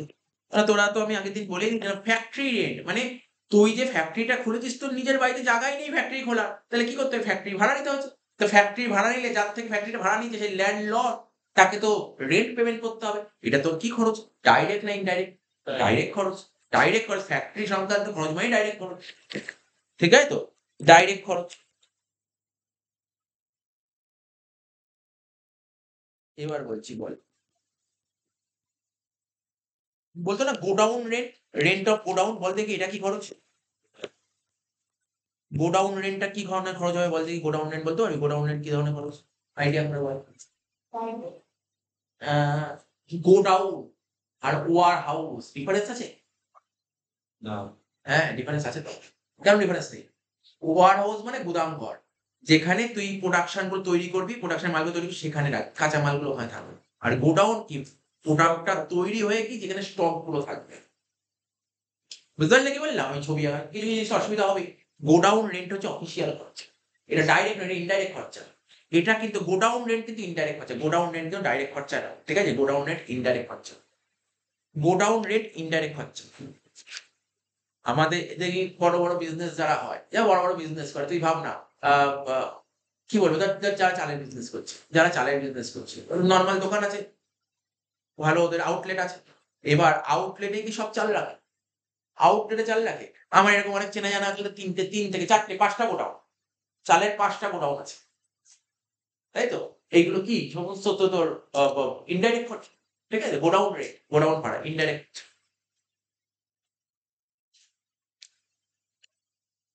এটা যে ইনডাইরেক্ট এক্সপেন্সেস।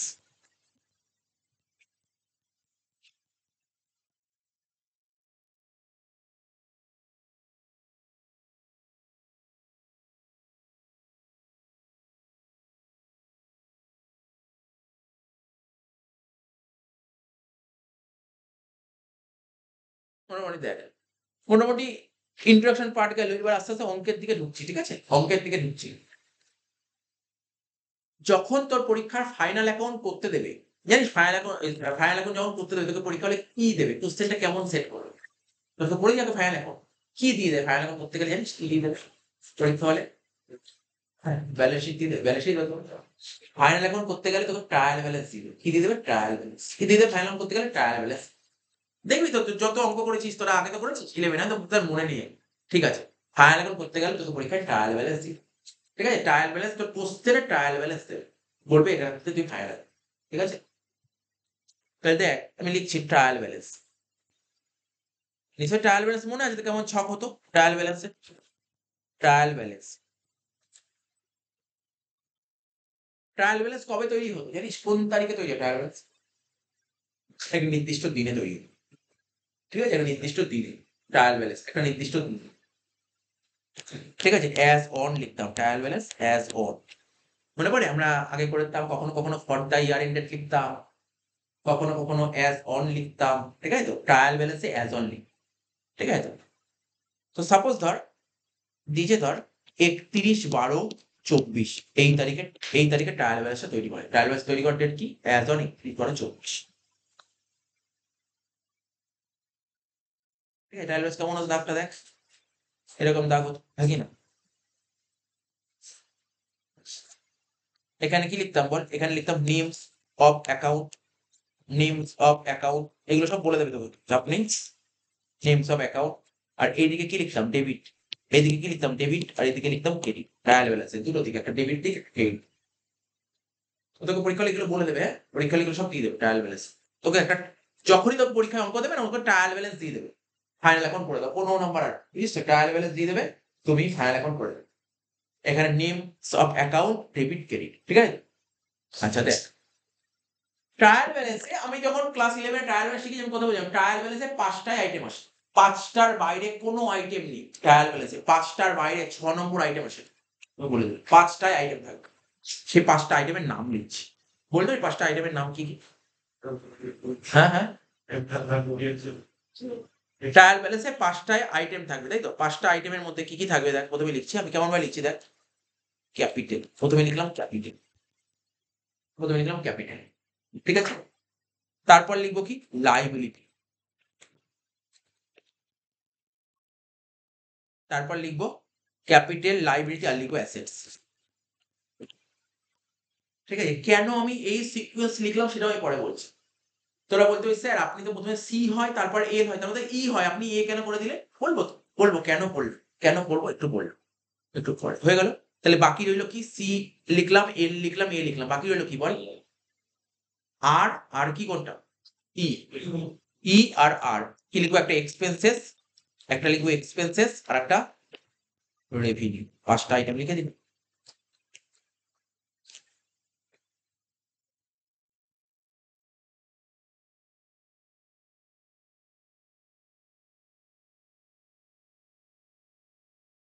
এই 5টা আইটেম লিখে দিন। এবার আমি তোদেরকে জিজ্ঞাসা করছি, বল তোরা তো আগে তো ট্রায়াল ব্যালেন্স করেছিস, আরে কিছু তো মনে, যেমন তো যা করিসনি, করেছিস হয়তো মনে নেই, ভুলে গেছিস। বলতো ক্যাপিটাল ট্রায়াল ব্যালেন্সের কোন দিক বসে? ডেবিট বসে না ক্রেডিট বসে? কোন দিকে? ক্রেডিটে। আচ্ছা, ক্যাপিটাল ক্রেডিটে বসে, ঠিক আছে, একদম কোনো ভুল নেই। ক্যাপিটাল ক্রেডিট থেকেই বসে, ক্যাপিটাল ক্রেডিট ব্যালেন্স হয়। আরে তোরা তো করলি পার্টনারশিপ, অ্যাডমিশন, রিটায়ারমেন্ট করতি না, ক্যাপিটাল অ্যাকাউন্ট করতি, ক্যাপিটাল ব্যালেন্স কোন দিক লিখতি? ক্রেডিট থেকে লিখতি। তাহলে ক্যাপিটাল বসে ক্রেডিট, তাহলে এখানে লিখলাম ক্রেডিট, রাইট মান, ঠিক আছে। লাইবিলিটি, বল দেখি লাইবিলিটি ট্রায়াল ব্যালেন্স মানে কি? ব্যালেন্স। আরে লাইবিলিটির ব্যালেন্স কি হয় অলওয়েজ? লাইবিলিটি কি ব্যালেন্স হয়? Liability credit. যা ক্রেডিট ব্যালেন্স সে ক্রেডিটে বসবে, যে ডেবিট ব্যালেন্স সে ডেবিটে বসবে। লাইবিলিটি ক্রেডিট ব্যালেন্স হয়, তাই ক্রেডিটে বসবে, ঠিক আছে তো। অ্যাসেটস, অ্যাসেটস এর ব্যালেন্স কি হয়? ডেবিট না ক্রেডিট? ডেবিট ব্যালেন্স, তাই ডেবিটে বসবে অ্যাসেটস। এক্সপেন্সেস কি ব্যালেন্স হয়? ডেবিট ব্যালেন্স না credit balance? Expenses debit balance, ডেবিটে বসবে। আর রেভিনিউ, রেভিনিউ কি ব্যালেন্স হয়? ক্রেডিট ব্যালেন্স, তাই ক্রেডিটে বসবে। বুঝতে পারলি তো? এগুলো জেনে রাখতে হবে, এইগুলো জেনে রাখতে হবে। স্যার কেন জেনে রাখতে হবে? এগুলো সব জেনে রাখতে হবে। ও তোর পরীক্ষা এমনও কোশ্চেন করতে পারে, আস্তে শোন না, ও ট্রায়াল ব্যালেন্স দিয়ে দিল, ডেবিট ক্রেডিট লিখলো, পরপর করে নাম লিখে দিল। এখন যদি তুই না জানিস তাহলে তোর বসাতে ভুল হয়ে যাবে না? এটা তো জানতে হবে কোনটা কোন দিক বসে, তাই না? এটা তো জেনে রাখতে হবে। আচ্ছা, তাহলে দুদিক ট্যালি হয়ে গেল, মিলে গেল। এবার বল দেখি ক্যাপিটাল, ক্যাপিটাল যে আমরা ক্যাপিটাল, ক্যাপিটাল আমরা কি বলি? ক্যাপিটাল, ক্যাপিটাল কোন দিন ক্যালকুলেট, মানে আমি দেখবো যে আমার যে ব্যবসা করছি, ব্যবসায় ক্যাপিটাল কত পড়ে আছে, এটা কোন দিন চিন্তা ভাবনা করি? বছরের শেষ দিন। লাইবিলিটি কত পড়ে আছে? বছরের শেষ দিন। তো লাইবিলিটি কবে কত পড়ে আছে? আমরা লাইবিলিটি কোন দিন ভাবি? লাইবিলিটির কথাটা কোন দিন ভাবি? বছরের শেষ দিন। অ্যাসেটস এর কথা কোন দিন ভাবি? বছরের শেষ দিন। বছরের শেষ দিন তোর মেশিন কত আছে, বছরের শেষ দিন ক্যাশে কত পড়ে আছে, বছরের শেষ দিন ল্যান্ড এর ভ্যালু কত পড়ে আছে। তার মানে এই জিনিসগুলো, এই ৩টে জিনিস আমরা কোন দিন ভাবি জানিস তো? এর যে ব্যালেন্স আমরা বের করি কবে? এট দ্য এন্ড অফ দ্য, এর ব্যালেন্স গুলো কবে বের করি? এর ব্যালেন্স ক্যালকুলেট করি কবে? Balance at the end of the ইয়ার। কেন বুঝতে পারলি? ১০৩টে লিখেছিলাম, এট দ্য এন্ড অফ দ্য ইয়ার,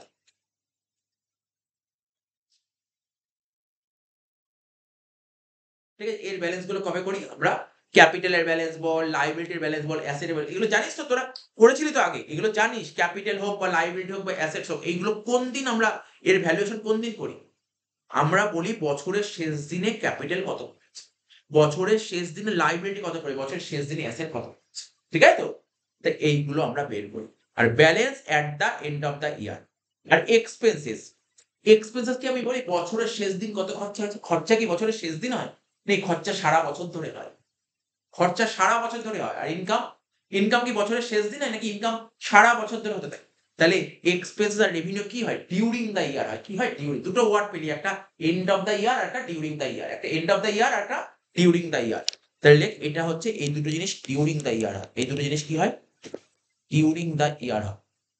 তাহলে বুঝতে পারলি কোন কোন গুলো এন্ড অফ দ্য ইয়ার হয়, কোন কোন গুলো ডিউরিং দ্য ইয়ার হয়। তো যেইগুলো ডিউরিং দ্য ইয়ার হয়, ঠিক আছে, ডিউরিং দ্য ইয়ার যেইগুলো হয় সেগুলো আসে ট্রেডিং পিএল এ। এক্সপেন্সেস রেভিনিউ কোথায় যাবে? ট্রেডিং পিএল এ যাবে। এইজন্য ট্রেডিং পিএল এ যখন করতাম না, ওখানে আমরা কি করতাম মনে আছে? ফাইনাল অ্যাকাউন্ট করার সময় ট্রেডিং পিএল এ তোরা কি লিখতি? For the year ended. কেন ফর দ্য ইয়ার এন্ড লিখতি? কারণ ওটা সারা বছর ধরে হতো, পুরো ডিউরিং দ্য পিরিয়ড ধরে হতো, এইজন্য ওটাকে বলতাম ফর দ্য ইয়ার এন্ডেড। আর ব্যালেন্স শিট কবে হতো? একটা নির্দিষ্ট দিনে হতো। তো এগুলো বুঝতে হবে কখন অ্যাজ অন হয় আর কখন ফর দ্য ইয়ার এন্ডেড হয়, ঠিক আছে তো?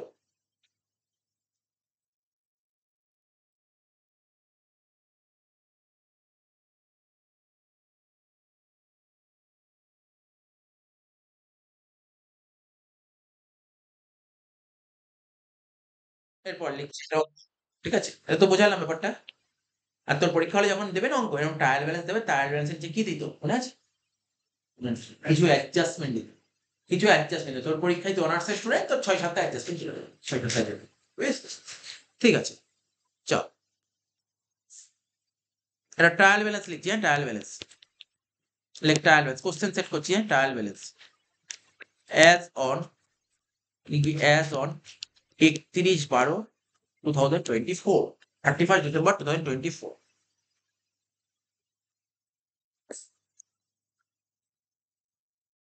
এদিকে লিখবো ডেবিট সাইড, এইদিকে লিখবো ক্রেডিট সাইড, ঠিক আছে? ডেবিট আর ক্রেডিট। কি লিখবো প্রথমে? মেশিনারি। প্রথমে লিখবো মেশিনারি। মেশিনারি তোর কোশ্চেনে বলছে তার 2 লাখ টাকা।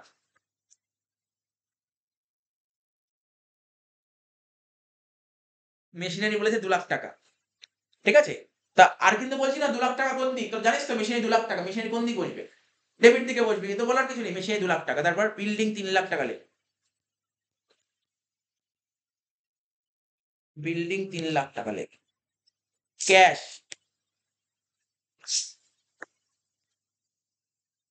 লেখ, ক্যাশ 1 লাখ টাকা। তারপর লেখ ডেটার্স,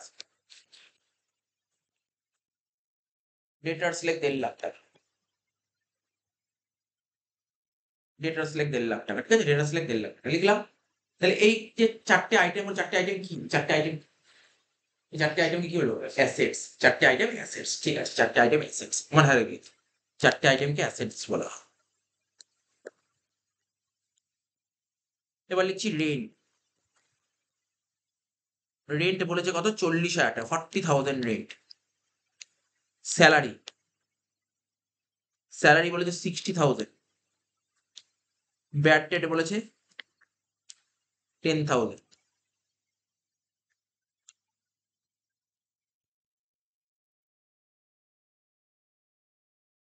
এই 3টে আইটেম যদি, 3টে আইটেম কি? এক্সপেন্সেস। এই 3টে আইটেমকে কি বলছে? খরচা তো এগুলো, এগুলো সব খরচ তো, লাইক এক্সপেন্সেস।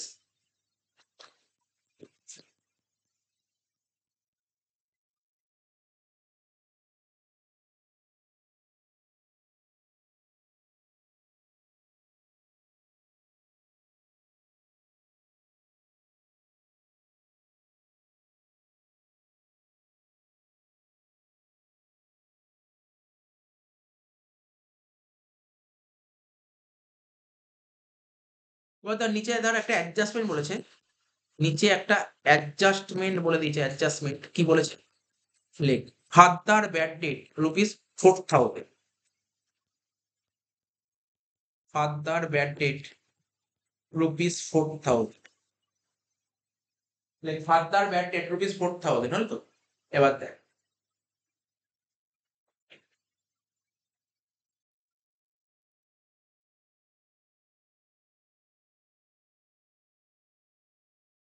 আচ্ছা হয়ে গেছে তোকে? আমি ফার্দার ব্যাড ডেট 4,000 লিখেছিস তো? এবার দেখ, ফাইনাল অ্যাকাউন্ট কোন দিন করে জানিস? ফাইনাল অ্যাকাউন্ট কোন দিন করা হয়? বছরের শেষ দিন। না, আমি বছরের শেষ দিন ধরে নিচ্ছি 31শে ডিসেম্বর 2024। তো ট্রায়াল ব্যালেন্সটা যে একজন কোম্পানি যে অ্যাকাউন্টেন্ট, ওরা কি করে? ট্রায়াল ব্যালেন্স কোন দিন করে? ট্রায়াল ব্যালেন্স কি 31শে ডিসেম্বর 2024 করে? দেখ আমি তোকে প্র্যাকটিক্যাল কথা বলছি কবে করে। ধর সারা বছর পিরিয়ডটা যদি হয়, ধর 1/1/24 থেকে 31 ডিসেম্বর 2024। তো যে কোম্পানির যে অ্যাকাউন্টেন্ট বা তার ফার্মের যে অ্যাকাউন্টেন্ট, ও সারা বছর ধরে জার্নালের কাজ করে, ঠিক আছে? সারা বছর ধরে জার্নালে কাজ করে, মানে ওকে তো অ্যাকাউন্টেন্সি ক্লোজ করতে তোর কি মনে হয় 1 তারিখ থেকে, ভালো করে বুঝবি, 1 তারিখ থেকে 31 তারিখ অব্দি, 31 ডিসেম্বর, পুরো 1 তারিখ দোকান ওপেন হয়েছে, পুরো 31 ডিসেম্বর অব্দি পুরো জার্নাল করবে। ধর 31 ডিসেম্বর অব্দি ওর কাজ, ধর বিকাল 5টা অব্দি, 5টা অব্দি জার্নাল, ভালো করে বুঝবি জার্নাল করলে, গল্পটা বুঝবি, জার্নাল করলো। তারপর জার্নাল করার পর কি করতে হবে ওকে? লেজার করতে হবে। লেজার করার পর তারপর কি করতে হবে? লেজার গুলোকে মেলাতে হবে।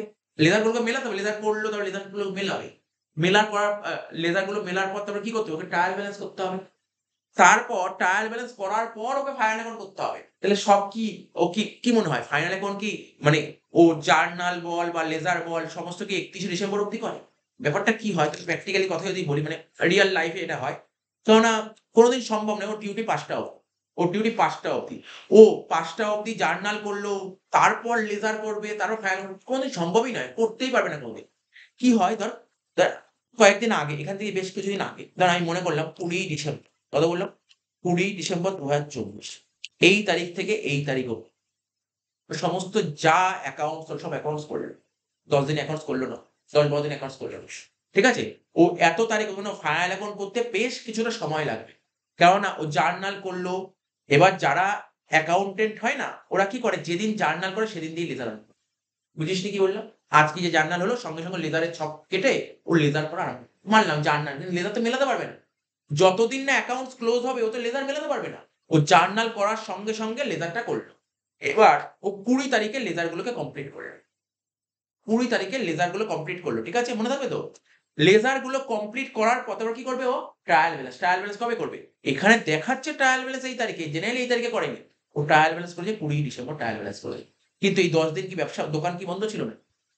১০ দিন কি দোকান বন্ধ ছিল? না। তো ১০ দিনে ব্যবসায় দোকানে কিছু পারচেজ হয়েছে, কিছু সেল হয়েছে, কিছু খরচাপাতি হয়েছে। তো সেই আইটেম গুলো কোথায় থাকবে? ট্রায়াল ব্যালেন্স এর নিচে না বেশ কিছু অ্যাডজাস্টমেন্ট বলে কিছু ট্রায়াল ব্যালেন্স এর নিচে বেশ কিছু অ্যাডজাস্টমেন্ট দিয়ে দেয়। ওই ১০ দিনের ট্রান্সেকশন গুলো ওখানে দিয়ে দেয়। বুঝতে পারলি ব্যাপারটা নাকি বুঝতে পারলি না? তোরা যখনই করতি আগে ফাইনাল অ্যাকাউন্ট করতি দেখতি ট্রায়াল ব্যালেন্স এর নিচে বেশ কিছু অ্যাডজাস্টমেন্ট থাকে। অ্যাডজাস্টমেন্ট কেন দিত অ্যাডজাস্টমেন্ট গুলো? কেননা অ্যাকাউন্টেন্ট তো ট্রায়াল ব্যালেন্স তো একটা নির্দিষ্ট দিনে কমপ্লিট করে দিয়েছে। তারপরেও তো কোম্পানিতে বেশ কিছু কাজকর্ম হয়েছে। তার ইনফরমেশন গুলো এখানে দেয়। তার ইনফরমেশন গুলো অ্যাডজাস্টমেন্ট আকারে দেয়। যেমন দেখ, ডেপ্রিসিয়েশন কোন দিন হয়? জানিস তোরা তো পড়েছিস ডেপ্রিসিয়েশন কোন দিন হতো ডেপ্রিসিয়েশন? জানিস ডেপ্রিসিয়েশন কোন দিন হয়? বছরের শেষ দিন হয় ডেপ্রিসিয়েশন। বছরের শেষ দিন হয়। তা বছরের শেষ দিন মানে কি? এই তারিখে ডেপ্রিসিয়েশন হয়। ও তো এই দিনটা ক্লোজ করেছে। ডেপ্রিসিয়েশন কি করে দেখাবে? ব্যাপারটা বুঝলি তো? ব্যাড ডেট কোন দিন হয়? বছরের শেষ দিন হয়। না আগেও হতে পারে, বাট বছরের শেষ দিনও হয়। তার মানে এই সমস্ত ইনফরমেশন গুলো দেবে। এখানে একটা অ্যাডজাস্টমেন্ট দিয়ে পরবর্তী অঙ্কগুলো আমি বলছি। এখানে একটা অ্যাডজাস্টমেন্ট কি করেছে দেখ, ফার্দার ব্যাড ডেট মানে ফার্দার ব্যাড ডেট মানে কি? বুঝতে পারলি? ব্যাড ডেট মানে জানিস তো? ব্যাড ডেট মানে আইডিয়া আছে। ব্যাড ডেট মানে কি? আজকে আমি বিজনেস করছি। আমার বিজনেসে কোনো কাস্টমার টাকা পয়সা মেরে দিয়ে চলে গেছে। ফার্দার ব্যাড ডেট মানে আবার bad date. Further bad date মানে আবার ব্যাড ডেট। মানে আগে তো ব্যাড ডেট হয়েছে, আবার ব্যাড ডেট। স্যার আগে কোথায় ব্যাড ডেট হয়েছে? দেখ ট্রায়াল ব্যালেন্স এর দিকে তাকা। ট্রায়াল ব্যালেন্স এর দিকে দেখ। কত টাকা দিয়ে ব্যাড ডেট? ১০,০০০ টাকা ব্যাড ডেট দিয়েছে। দেখিস তো ব্যাড ডেট কত দিয়েছে? ১০,০০০ টাকা অলরেডি ব্যাড ডেট হয়ে গেছে। তার মানে এই যে ব্যাড ডেট ১০,০০০ টাকা হয়েছে কবে? এই তারিখের মধ্যে ব্যাড ডেট ১০,০০০ টাকা হয়েছে। এই তারিখের মধ্যে তোর কি হয়ে গেছে? এই তারিখের মধ্যে তোর ব্যাড ডেট কত হয়ে গেছে? ১০,০০০ টাকা হয়ে গেছে। তার মানে এই যে ব্যাড ডেট যে তোর ১০,০০০ টাকা হয়েছে, অলরেডি তুই দেখিয়ে দিয়েছিস। এন্ট্রি করা হয়ে গেছে ব্যাড ডেটের। কিন্তু পরে যে ৪,০০০ টাকা ব্যাড ডেট হয়েছে এর এন্ট্রি করা আছে? এন্ট্রি করা নেই। এবার ফাইনাল অ্যাকাউন্ট তো তোরা করেছিলি বা তোরা তো অ্যাডমিশন রিটার্ন করেছিস। তো বল দেখি এই ব্যাড ডেটের আইটেমটা আমি তোকে বলছি। নরমালি একটু বলছি ধর ব্যালেন্স শিট। এখানে দেখ দেখা ব্যালেন্স শিট। টুকটাক জিনিস বোঝ ব্যালেন্স শিট। এইদিকে লায়াবিলিটি সাইড, এইদিকে অ্যাসেট সাইড। ব্যাড ডেটের সঙ্গে কার সম্পর্ক? ডেটার্স। তাহলে ডেটার্স ব্যালেন্স শিটে অ্যাসেট সাইডে বসে। তুই কিছু টুকটাক জাস্ট শোন। ডেটার্স ব্যালেন্স শিটে অ্যাসেট সাইডে বসে। ডেটার্স কত আছে? ডেটার্স কত আছে বল? ১.৫ লাখ, ১,৫০,০০০। তো ১,৫০,০০০ টাকা ডেটার্স ছিল। ডেটার্স ১ লাখ মানে ডেটার্সের থেকে আমি ১,৫০,০০০ টাকা পাই। ব্যাড ডেট মানে আমার টাকা যে মেরে দিয়েছে। তাই তো? তা আমার টাকা মেরে দিয়েছে। কত টাকা ব্যাড ডেট টাকা মেরে দিয়েছে বল? ১০,০০০। তাহলে এই টাকাটা কি আমি আর পাবো? এই টাকা পাবো না। তাহলে ১০,০০০ টাকা কি হলো? Bad date. কেন আমি মাইনাস করব কেন? আমি আমি আমি আমি এই টাকাটা কেন মাইনাস করব কেন? আমি একটা পার্টির কাছে ১০,০০০ টাকা পেলাম, আমার টাকা পয়সা মেরে দিয়েছে। এই টাকাটা পাবো না। তা টাকা না পেলে কত হচ্ছে আমার ব্যাড ডেট কত? মানে ব্যাড ডেট যদি ১০,০০০ টাকা লিখি তাহলে আমি কত টাকা পাবো এখন আর? ১,৪০,০০০। এবার প্রশ্ন তোদেরকেই বললাম আমি ঠিক করলাম না ভুল করলাম? এটা আমি ঠিক করলাম না ভুল করলাম? এটা আমার প্রশ্ন। ঠিক করলাম না ভুল করলাম? বলতে পারবি? এটা ঠিক করলাম না ভুল করলাম? এটা আমার প্রশ্ন। ভুল করেছি। ভুল করেছি। না ওইসব পজিশন-টজিশন কিছু নয়। আমি ভুল করেছি। কেন ভুল করেছি? এই যে এখানে ডেটার্স দেখতে পাচ্ছি ১.৫ লাখ টাকা। এই যে ট্রায়াল ব্যালেন্স মানে কি? জার্নালের পর লেজার করেছে, লেজার থেকেই তো ট্রায়াল ব্যালেন্সটা হয়েছে। তো লেজার যখন করেছিলি, এই ব্যাড ডেট ১০,০০০ টাকা অলরেডি ডেটার্স এর মধ্যে এন্ট্রি করা হয়ে গেছে। ডেটার্স এর মধ্যে অলরেডি ব্যাড ডেট এন্ট্রি করা হয়ে গেছে। এই ট্রায়াল ব্যালেন্স এ মানে কি এগুলো সব ডবল পোস্টিং করা হয়ে গেছে। সব পোস্টিং করা এই যে ডেটার্স এ ১.৫ লাখ টাকা দেখতে পাচ্ছিস না? অ্যাকচুয়ালি ডেটার্স ১,৬০,০০০ ছিল। 1,60,000 থেকে 10 বাদ দিয়ে 1.5 লাখ টাকা হয়েছে। বুঝতে পারলি তো? ট্রায়াল ব্যালেন্সে ব্যাড ডেট দিয়েছে মানে অলরেডি ডেটর্স এর মধ্যে এটা অ্যাডজাস্ট করা আছে। তাহলে আমি কেন আবার ফার্দার করব? অ্যাডজাস্টমেন্ট মানে এই ফার্দার ব্যাড মানে কি? অ্যাকাউন্টেন্ট এই এন্ট্রি এখনো করেনি। তার এন্ট্রি করা। এই এন্ট্রিটা করেনি, এর এন্ট্রি করা উচিত। এই ব্যাড ডেট এর এন্ট্রিটা করার দরকার নেই। কেননা ডেটর্স এর মধ্যে থেকে ব্যাড ডেট বাদ দেওয়ার দরকার। ডেটর্স এর মধ্যে অলরেডি বাদ দেওয়া আছে। তোরা যখন আগে যখন লেজার করতি জার্নাল থেকে লেজার ডেটর্স অ্যাকাউন্ট খুলতি, এখন ডেটর্স অ্যাকাউন্ট খুলেছে। এখানে তো ব্যাড ডেট অলরেডি দেখিয়ে দিয়েছে। তো ডেটর্স থেকে ব্যাড ডেট বাদ দেওয়ার পরেই তো ব্যালেন্স হয়েছে। সেই ব্যালেন্সে ট্রায়াল ব্যালেন্স হয়েছে। ব্যাপারটা বুঝতে পারলি? যেটা করার দরকার। তো এই জিনিসগুলো খুব মানে যারা মুখস্থ করেন আমি দেখেছি মুখস্থ করতে গেলে এই ভুলটা করে। ব্যাড সবাই মুখস্থ এইভাবেই করে ব্যাড ডেট মানেই ডেটর্স কমিয়ে যাবে। এইটা মুখস্থ করে। ব্যাড ডেট হলে ডেটর্সকে কমিয়ে দেবে। এইটা কিন্তু মুখস্থ করে। এটা মুখস্থ করার জায়গা নেই এখানে। তো দেখতে হবে ব্যাড ডেটটা কোথায় দিয়েছে। ব্যাড ডেট কোথায় দিয়েছে? ট্রায়াল ব্যালেন্সে। ট্রায়াল ব্যালেন্সে ব্যাড ডেট লেখার অর্থ হলো অলরেডি ডেটর্স থেকে সেই ব্যাড ডেট টাকাটা বাদ দেওয়া হয়ে গেছে। তাহলে যেই জিনিসটা হয়ে গেছে সেটা আমি কেন বাদ দেব? সেটা আমি কেন বাদ দেব? ঠিক আছে?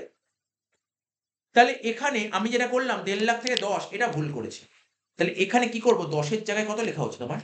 4,000 টাকা লেখা হবে। এই 4,000 টাকার ব্যাড ডেট বাদ দিতে হবে। করে কত হবে? 1,46,000 মানে এই 4,000 টাকা অ্যাকাউন্টেন্ট করেই নি। সাপোজ ধর এই 4,000 টাকার আইটেম কবে হয়েছে? এই দিন জানা গেল 4,000 টাকা ব্যাড ডেট হয়েছে। তা আমার অ্যাকাউন্টেন্ট কাজ তো এই তারিখ অবধি করেছে। এটা তো করেনি। তাহলে ডেটার্স যে 1.5 লাখ টাকা আছে তার মধ্যে 4,000 টাকা যে ব্যাড ডেট হয়েছে তারপরে ব্যাড ডেট হয়েছে।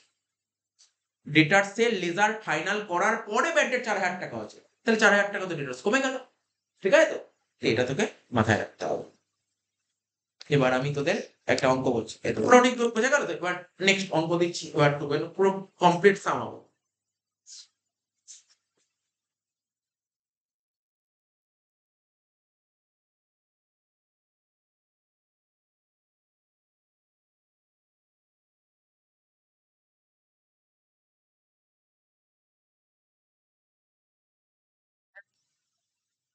লেখ ১ নম্বর অঙ্ক। লেখ। প্রথমে লিখবি ট্রায়াল ব্যালেন্স। লেখ ট্রায়াল ব্যালেন্স।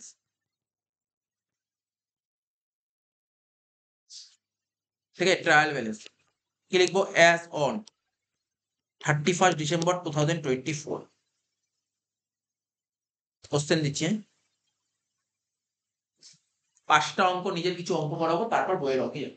৫টা অঙ্ক করাবো তারপর বইয়ের অঙ্কে যাবো। Trial balance. Debit, credit. প্রথমে লিখবি ওপেনিং স্টক। প্রথমে লিখবি ওপেনিং স্টক। কত টাকা? 40,000। ওপেনিং স্টক কত দিয়েছে? 40,000। তারপর লিখ পারচেসেস। পারচেসেস কত বলেছে? 2 lakhs। লিখ পারচেস বলেছে 2 lakhs।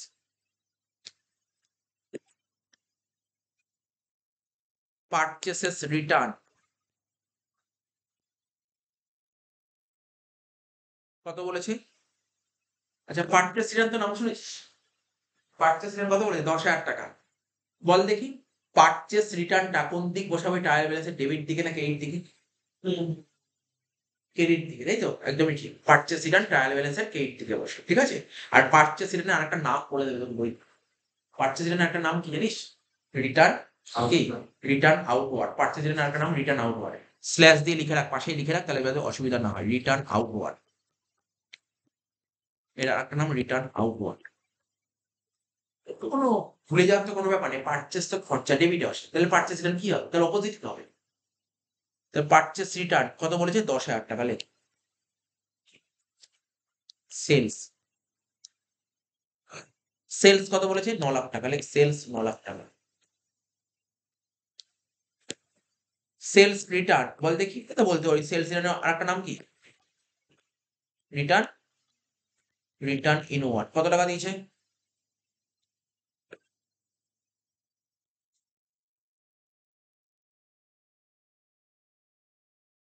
25,000 টাকা। লেখ 25,000 রিটার্ন ইনওয়ার্ড দিয়ে 25,000 25,000 ডেবিটে বসবে। Next carriage inward.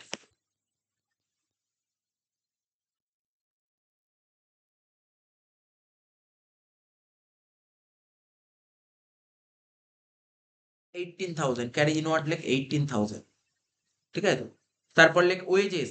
1,82,000। এরকম ভাবে কোশ্চেন তোকে পরীক্ষা হলে বলে দেবে। ইনডাইরেক্ট এক্সপেন্সেস লেখ 1,00,000 টাকা।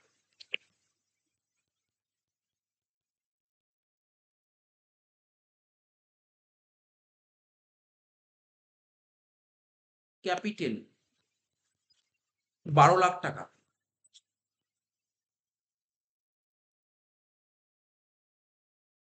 ব্যাংক লোন 8,00,000 টাকা।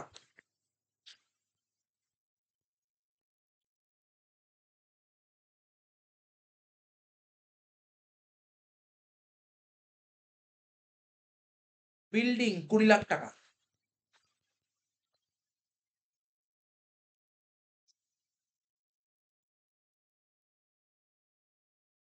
ক্যাশ 3,45,000।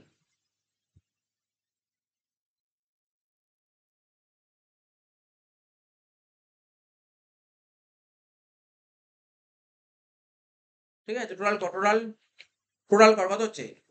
29,10,000। 29,10,000। দেখ তুই টোটাল করে এটাই বেরোচ্ছে নাকি? দেখে নে একবার, ক্যালকুলেটর নে।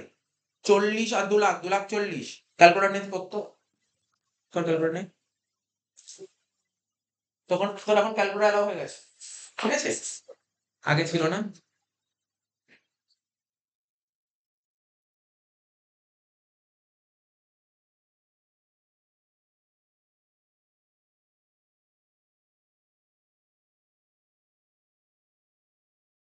$2,40,000 plus 25,000 plus 18,000 plus 1,82,000 plus 1 lakh plus 20 lakhs plus 3,45,000। হ্যাঁ ঠিক আছে। ওইদিকে 12 আর 8 20,00,000, 20,00,000 29,10,000। ঠিক আছে, ঠিক আছে, ট্রায়াল ব্যালেন্সটা পুরো করে দিলাম। ঠিক আছে তো, এবার নিচে অ্যাডজাস্টমেন্ট লেখ। লেখ ফার্স্ট অ্যাডজাস্টমেন্ট লেখ। 3টে অ্যাডজাস্টমেন্ট আছে এই অঙ্কটায়, 3টে অ্যাডজাস্টমেন্ট দিচ্ছে। 1 নম্বর লিখবি ক্লোজিং স্টক ₹60,000। ক্লোজিং স্টক কত বলেছে? 60,000। 2 নম্বর লিখ depreciation.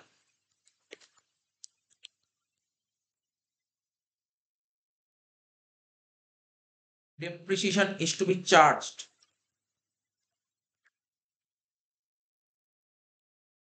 at the rate 10% on building.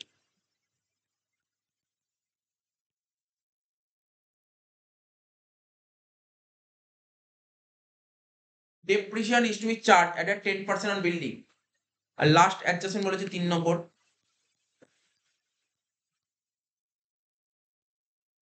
wages due but not paid.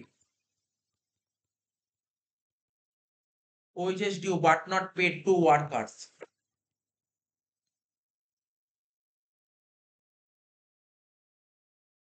Rupees 8,000 বলেছে বুঝছে। বলছে wages due but not paid to worker rupees 8,000। এই তিনটে দিয়েছে। তোদের শিখালাম কিছুক্ষণ আগে ফাইনাল অ্যাকাউন্ট করতে গেলে কি করতে হবে। তোকে যদি পরীক্ষায় ফাইনাল অ্যাকাউন্ট বলে কি করবো? সবার প্রথম ট্রেডিং অ্যাকাউন্ট খুলবো, তারপরে কি খুলবো বলে? পিএল অ্যাকাউন্ট, তারপর ব্যালেন্স শিট। দাগ কাট, অ্যান্সারে চলে আয়, সলিউশনে আয়।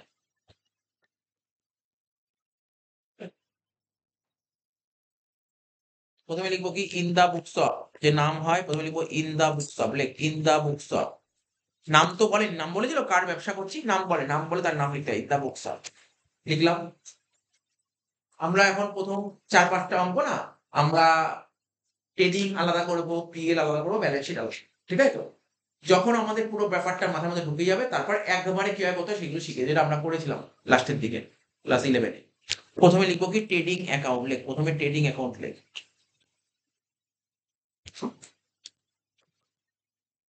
প্রথমে লেখ ট্রেডিং অ্যাকাউন্ট। আচ্ছা, তো কিছুক্ষণ আগেই শেখালাম ট্রেডিং অ্যাকাউন্টে দুটো অপশন আছে। কি হয়? ফর দা ইয়ার এন্ডেড হয় নাকি অ্যাজ অন হয়? For the year ended. কারণ ট্রেডিং অ্যাকাউন্টে কি কি নিয়ে খোলা হয়? ইনকাম আর এক্সপেন্স নিয়ে করা হয়। ইনকাম আর এক্সপেন্স কি কোনো নির্দিষ্ট দিনে হয় নাকি সারা বছর ধরে? আর সারা বছর ধরে হলে তাকে কি বলে? ইয়ার এন্ডেড। ঠিক আছে, for the year ended. Trading account নিচে লিখবি for the year ended.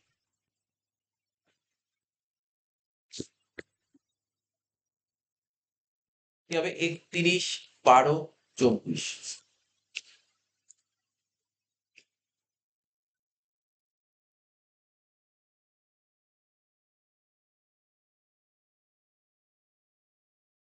Debit credit. ঠিক আছে, ডেবিট ক্রেডিট কি লিখবো এখানে? পার্টিকুলার রুপিস, পার্টিকুলার রুপিস লিখে দেন।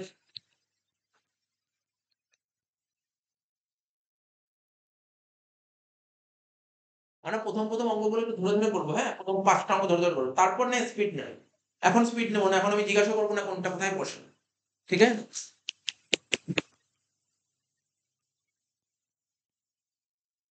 তাহলে এই হলো। তোমরা ট্রেডিং এতটা জায়গার মধ্যে নেমে যাবে আশা করছি। ট্রেডিং, হ্যাঁ। এবার খুলো প্রফিট অ্যান্ড লস অ্যাকাউন্ট। এবার লিখবো প্রফিট অ্যান্ড লস অ্যাকাউন্ট।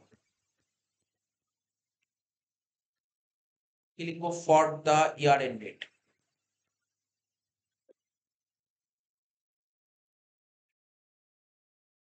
31/12/24।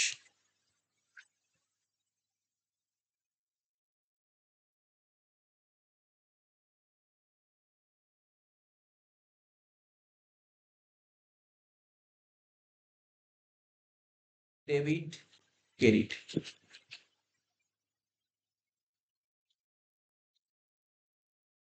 আর কি করো? Balance sheet. ব্যাস শেষ তাহলে। ব্যালেন্স শিট বল। ব্যালেন্স শিট কবে করা হয়? মানে ব্যালেন্স শিট কি হয়? ব্যালেন্স শিটে যে আইটেম গুলো থাকে এটা কবে হয়? নির্দিষ্ট দিনে করা হয়। ব্যালেন্স কোন দিন বের করা হয়? একটা নির্দিষ্ট দিনে, তাই এখানে বলে অ্যাজ অর। ব্যালেন্স শিটে কি লিখবো? As or. 31 ডিসেম্বর 2024।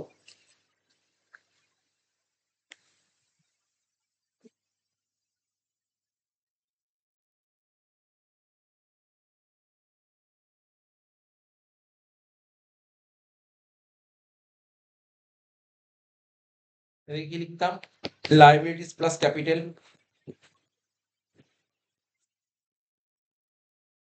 এখানে রুপিস, এখানে অ্যাসেটস। এবার কোশ্চেন পড়বো, অঙ্ক করবো, কোশ্চেন পড়বো, অঙ্ক করবো, কোশ্চেন পড়বো, অঙ্ক করবো। দেখ প্রথমে কি বলেছে? Opening stock. ওপেনিং স্টক কত বলেছে? 40,000 টাকা। 40,000 বলেছে। ওপেনিং স্টক কত বলেছে? 40,000। ওপেনিং স্টক তোকে বলেছে 40,000। ওপেনিং স্টক মানে, ওপেনিং স্টক মানে কি? আগের বছরের কিছু গোডাউনে কিছু স্টক ছিল, যেই স্টক গুলো আগের বছর বেচতে পারিস। আগের বছর যেই স্টক গুলো বেচতে পারিস সেই স্টক গুলো কবে বেচবি? ধর মনে কর তোর বিজনেস ছিল পেনের বিজনেস, আগের বছরের কিছু পেন পড়েছিল, যেই পেন গুলো আগের বছর বেচতে পারিস, সেই পেন গুলো আগের বছর যেই পেন গুলো বেচে সেগুলো কোন বছর বেচবি? এই বছর বেচবি, তাই তো? তো ওপেনিং স্টক, তোকে যদি কেউ জিজ্ঞাসা করে 5টা টার্ম বলছে, বল ওপেনিং স্টক কোনটার মধ্যে পড়ে? Capital, liability, expenses, assets, revenue. 5টার মধ্যে কোনটার মধ্যে পড়ে ওপেনিং স্টক? বলতে পারছিস? এক্সপেন্সেস। ওপেনিং স্টক হচ্ছে এক ধরনের এক্সপেন্সেস। ওপেনিং স্টক হচ্ছে এক ধরনের এক্সপেন্স। তো সাপোজ ধর একটা এইভাবে বোঝ, তুই ধর আগের বছর, ধর আগের বছর ধর 100টা পেন কিনেছিলি, তার মধ্যে তুই 90টা পেন বেচতে পেরেছিস। তা আগের বছর তুই কতগুলো পেন শো করেছিলি অ্যাকাউন্টস করার সময়? 90টা পেন। বুঝতে পারলি ব্যাপারটা? দেখ ভালো করে বোঝ। ধর সাপোজ ধর এটা ধর ট্রেডিং অ্যাকাউন্ট। ধর আগের বছর 100টা পেন কিনেছিলি, ডেবিট দিকে লিখেছিলি পারচেজ বলে 100, ডেবিট দিকে পারচেজ বলে লিখেছিলি 100, তার মানে তুই 90টা পেন বিক্রি করতে। কতগুলো পেন বেচতে পারিস নি? 10টা পেন। তাহলে অ্যাকচুয়ালি অরিজিনালি কোম্পানির অরিজিনাল প্রফিট তুই কি করে বের করবি? তুই যতগুলো পেন বেচেছিস ততগুলো পেনই তো শো করতে হবে। তুই 100টা পেন কিনে কতগুলো পেন বিক্রি করেছিস? 90টা পেন বিক্রি করেছিস। কতগুলো পেন বিক্রি করতে হয়েছে? 10টা পেন। তাহলে তাহলে খরচা কতগুলো? আগের আমরা কি শিখেছিলাম? আমরা ক্লাস 11-এ বেসিক অ্যাকাউন্টিং টার্মে এক্সপেন্সেস কাকে বলে কি বলেছিলাম? বেনিফিট নিলে তাকে বলা হয় এক্সপেন্সেস। তুই আগের বছর কতগুলো পেনের বেনিফিট নিয়েছিলি? 90টা পেন। খরচ কাকে বলে? বেনিফিট নিলে তাকে খরচা বলে। তা আগের বছর কতগুলো পেনের বেনিফিট? 90টা পেন। তাহলে খরচা কত দেখাতে হবে আগের বছরে? 90। 10টা পেন তো বেচতে পারিস নি। যেই আগের বছর যে 10টা পেন বেচতে পারি সেই পেনগুলো কবে বেচবি? পরের বছর বেচবি। তাই না? তো সুতরাং তোকে মাথায় রাখতে হবে। বেনিফিট নিলে তাকে খরচা হয়। তো ওপেনিং স্টক কি হয়? ওপেনিং স্টক হচ্ছে বিজনেসের এক ধরনের খরচ। কারণ আগের বছর 10টা পেন ইউজ করতে পারিস, তো আগের বছর খরচা হয়নি। যে বছর ইউজ করবি সে বছর খরচ। তা আগের বছর 10টা পেন ইউজ করতে পারিস, সেই পেনগুলো কবে ইউজ করবি? এবছর ইউজ করবি তো এবছরের খরচ। তো ওপেনিং স্টক হচ্ছে এক ধরনের খরচ। ঠিক আছে? ওপেনিং স্টক হচ্ছে এক ধরনের খরচ। যদি ওপেনিং স্টক যদি অ্যাসেট হয়, তাহলে অ্যাসেট তো ব্যালেন্স শিটে আসে। তাহলে ওপেনিং স্টক কি ব্যালেন্স শিটে আসে কখন? কোথায় আসতো? ট্রেডিং এ আসতো। মনে পড়ছে তো? তাহলে ওপেনিং স্টক ট্রেডিং অ্যাকাউন্টে ডেবিটে লিখবি। কেন ডেবিটে লিখবো সেটা তো বলতে পারছি, আগে লিখলি। Like opening stock trading account ডেবিটে লিখ to opening stock. Like to opening stock. Amount কত ছিল দেখে দেখে বল। 40,000।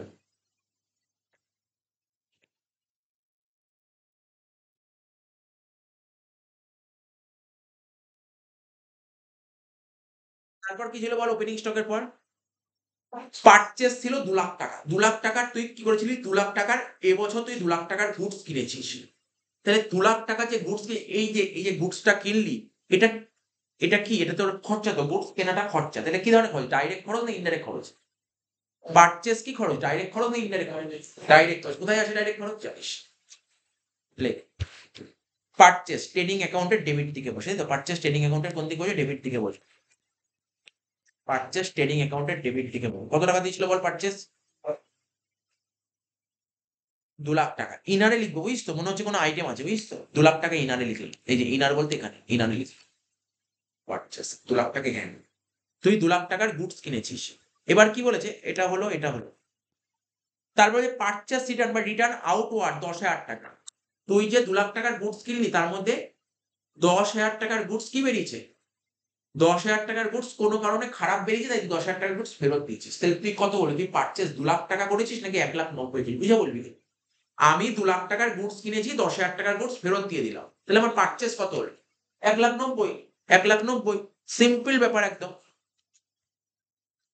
2,00,000 টাকার গুডস কিনেছিস, তার মধ্যে তুই 10,000 টাকার গুডস ফেরত দিয়ে দিয়েছিস। তাহলে আমি পারচেজ কত বলবো? 1,90,000। তাহলে তাহলে 1,90,000 যে লিখবি, তাহলে কি করে 2,00,000 থেকে কি করলে 1,90,000? 10,000 মাইনাস, তাই তো? তাহলে মাইনাস করব। কি লিখবো? পারচেসেস রিটার্ন 10,000।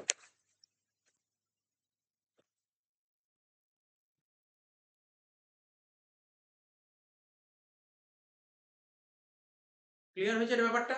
তাহলে তোকে যদি কেউ জিজ্ঞাসা করে তুমি 10,000 টাকা মাইনাস কেন করলে? তার কারণ হচ্ছে তুই বলবি যে না, আমি যে 2,00,000 টাকার গুডস কিনলাম, 10,000 টাকার গুডস তো ফেরত দিয়ে দিলাম। তো 10,000 গুডস তো আমার কাছে নেই। গুডস ফেরত দিয়েছি মানে গুডস তো কমে গেল। এত টাকা তো খরচা হলো না। 10,000 টাকা খরচা কমে গেল। নেক্সট কি বলেছে? ৩ টে হলো। সেলস। সেল আমাদের কি? সেল হচ্ছে আমাদের ইনকাম। আর ইনকাম কোন দিক বসে? ক্রেডিট দিক। এটা হচ্ছে একদম ডাইরেক্ট ইনকাম। ক্রেডিট দিকে লেখ 9,00,000 টাকা। আচ্ছা, সেল রিটার্ন বলেছিল না? দেখ সেল রিটার্ন বলেছিল 9,00,000 টাকা। তাহলে ইনারে লিখ। সেল রিটার্ন বলেছিল তোমাকে, দেখ সেল রিটার্ন কত বলেছিল? 25,000 টাকা। সেল রিটার্ন কত বলেছিল বল? 25,000। তাহলে সেল রিটার্ন হয়েছে তুই তুই কাউকে গুডস বিক্রি করেছিলি।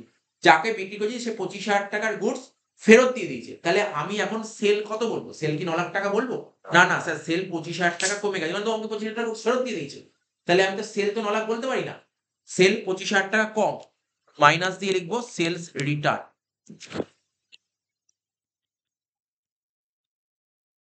25,000 মানে 8,75,000 না? নেক্সট কি বলেছে দেখ।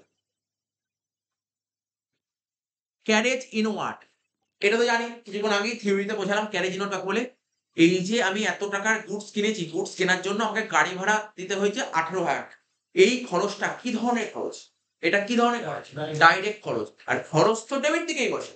তাহলে ডাইরেক্ট খরচা কোন অ্যাকাউন্টে আসে? ট্রেডিং অ্যাকাউন্টের ডেবিট দিকে। লেখ ট্রেডিং অ্যাকাউন্টের ডেবিট দিকে লেখ ক্যারেজ ইনওয়ার্ড বলে 18,000 টাকা। লেখ ক্যারেজ ইনওয়ার্ড বলে 18,000 টাকা।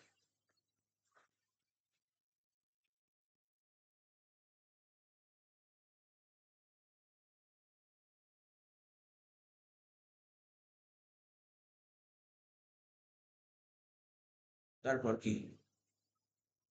ওয়েজেস। খুব ভাইটাল পয়েন্ট দিয়েছে, ওয়েজেস। ঠিক আছে? ওয়েজেস। ওয়েজেস কত? ওয়েজেস মানে ওয়েজেস কাদের দিই? মানে কি? ওয়েজেস মানে ওয়ার্কার, আমাদের ফ্যাক্টরিতে যে সমস্ত ওয়ার্কাররা কাজ করে তাদেরকে কি দিতে হবে? ওয়েজেস দিতে হবে। তা ওয়েজেস আমাদের কাছে কি? খরচ। কি ধরনের খরচ? ডাইরেক্ট না ইনডাইরেক্ট? ডাইরেক্ট খরচ। তাহলে তো ট্রেডিং অ্যাকাউন্টে আসবে। তাহলে ট্রেডিং অ্যাকাউন্টে আসবে। কোনো সন্দেহ নেই ট্রেডিং এর ডেবিটে আসবে। কত টাকা? এই ওয়েজেস ট্রায়াল ব্যালেন্সে ওয়েজেস কত টাকা দেখা যাচ্ছে? ট্রায়াল ব্যালেন্সে ওয়েজেস কত টাকা দেখাচ্ছে? 1,82,000। তার মানে তার মানে 1,82,000 মানে কি রিপ্রেজেন্ট, লাইটার মানে কি রিপ্রেজেন্ট করছে? মানে আমার কোম্পানি যে সমস্ত ওয়ার্কাররা আছে, ওয়ার্কারদের আমি ওয়েজেস দিয়েছি 1,82,000। এটা পেমেন্ট করেছি, পেমেন্ট। ভালো করে শুনবি। কোম্পানির ক্যাশ বাক্স থেকে টাকা বের করে ওয়ার্কারদের 1,82,000 টাকা দেওয়া হয়েছে। ওয়েজেস কি? এক ধরনের ওয়েজেসকে কি বলে? খরচ। খরচ কাকে বলে? এক্সপেন্স কাকে বলে? বেনিফিট নিলে তাকে বলা হয় খরচ। কি বললাম? বেনিফিট নিলে তাকে বলা হয় খরচ। বুঝতে পারলি কি বললাম? খরচ কাকে বলে? যারা আমাদের কাছে দেখেছিলি ক্লাসগুলো 11 এ করিয়েছিলাম বেসিক অ্যাকাউন্টিং টার্মে, আমি কি বলছিলাম? এক্সপেন্সেস কাকে বলে? বেনিফিট নিলে তাকে বলা হয় এক্সপেন্স। বলেছিলাম না? বেনিফিট নিলে তাকে বলা হয় এক্সপেন্স। খরচ কাকে বলে? বেনিফিট নিলে তাকে বলা হয় খরচ।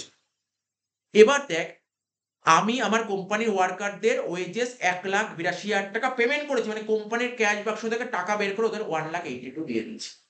ঠিক আছে? এবার দেখ তো নিচে ওয়েজেস রিলেটেড কিছু বলেছে? কিছু কি বলেছে wages related?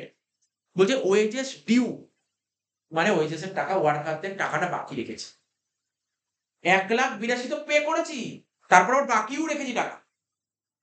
But not paid to workers 8,000, মানে ওয়ার্কারদের টাকা কত টাকা বাকি রেখেছি? 8,000 টাকা। তাহলে তুই বল ওয়ার্কারকে দিয়ে তুই কত টাকার, আমি কি বলেছিলাম? আজকে আজকে তোর বাড়িতে ধর কোনো একজন সার্ভেন্টকে রেখেছিস কাজ করার জন্য। কোনো একজন সার্ভেন্টকে রেখেছিস কাজ করার জন্য। আমি যেটা উদাহরণ দিয়েছিলাম একটু বলে দিই। উদাহরণটা একটু বুঝিয়ে দিই ব্যাপারটা। ডাইরেক্ট বলেই দিতে পারি অ্যান্সারটা কি হবে? ধর এটা একটা টাইম লাইন। ঠিক আছে? ধর সাপোজ ধর বাড়িতে একজন ওয়ার্কারকে রেখেছি, বলছি যে তুমি কাজ করো, তোমাকে প্রতি মাসে 2,000 টাকা করে পেমেন্ট। গল্প বুঝিস?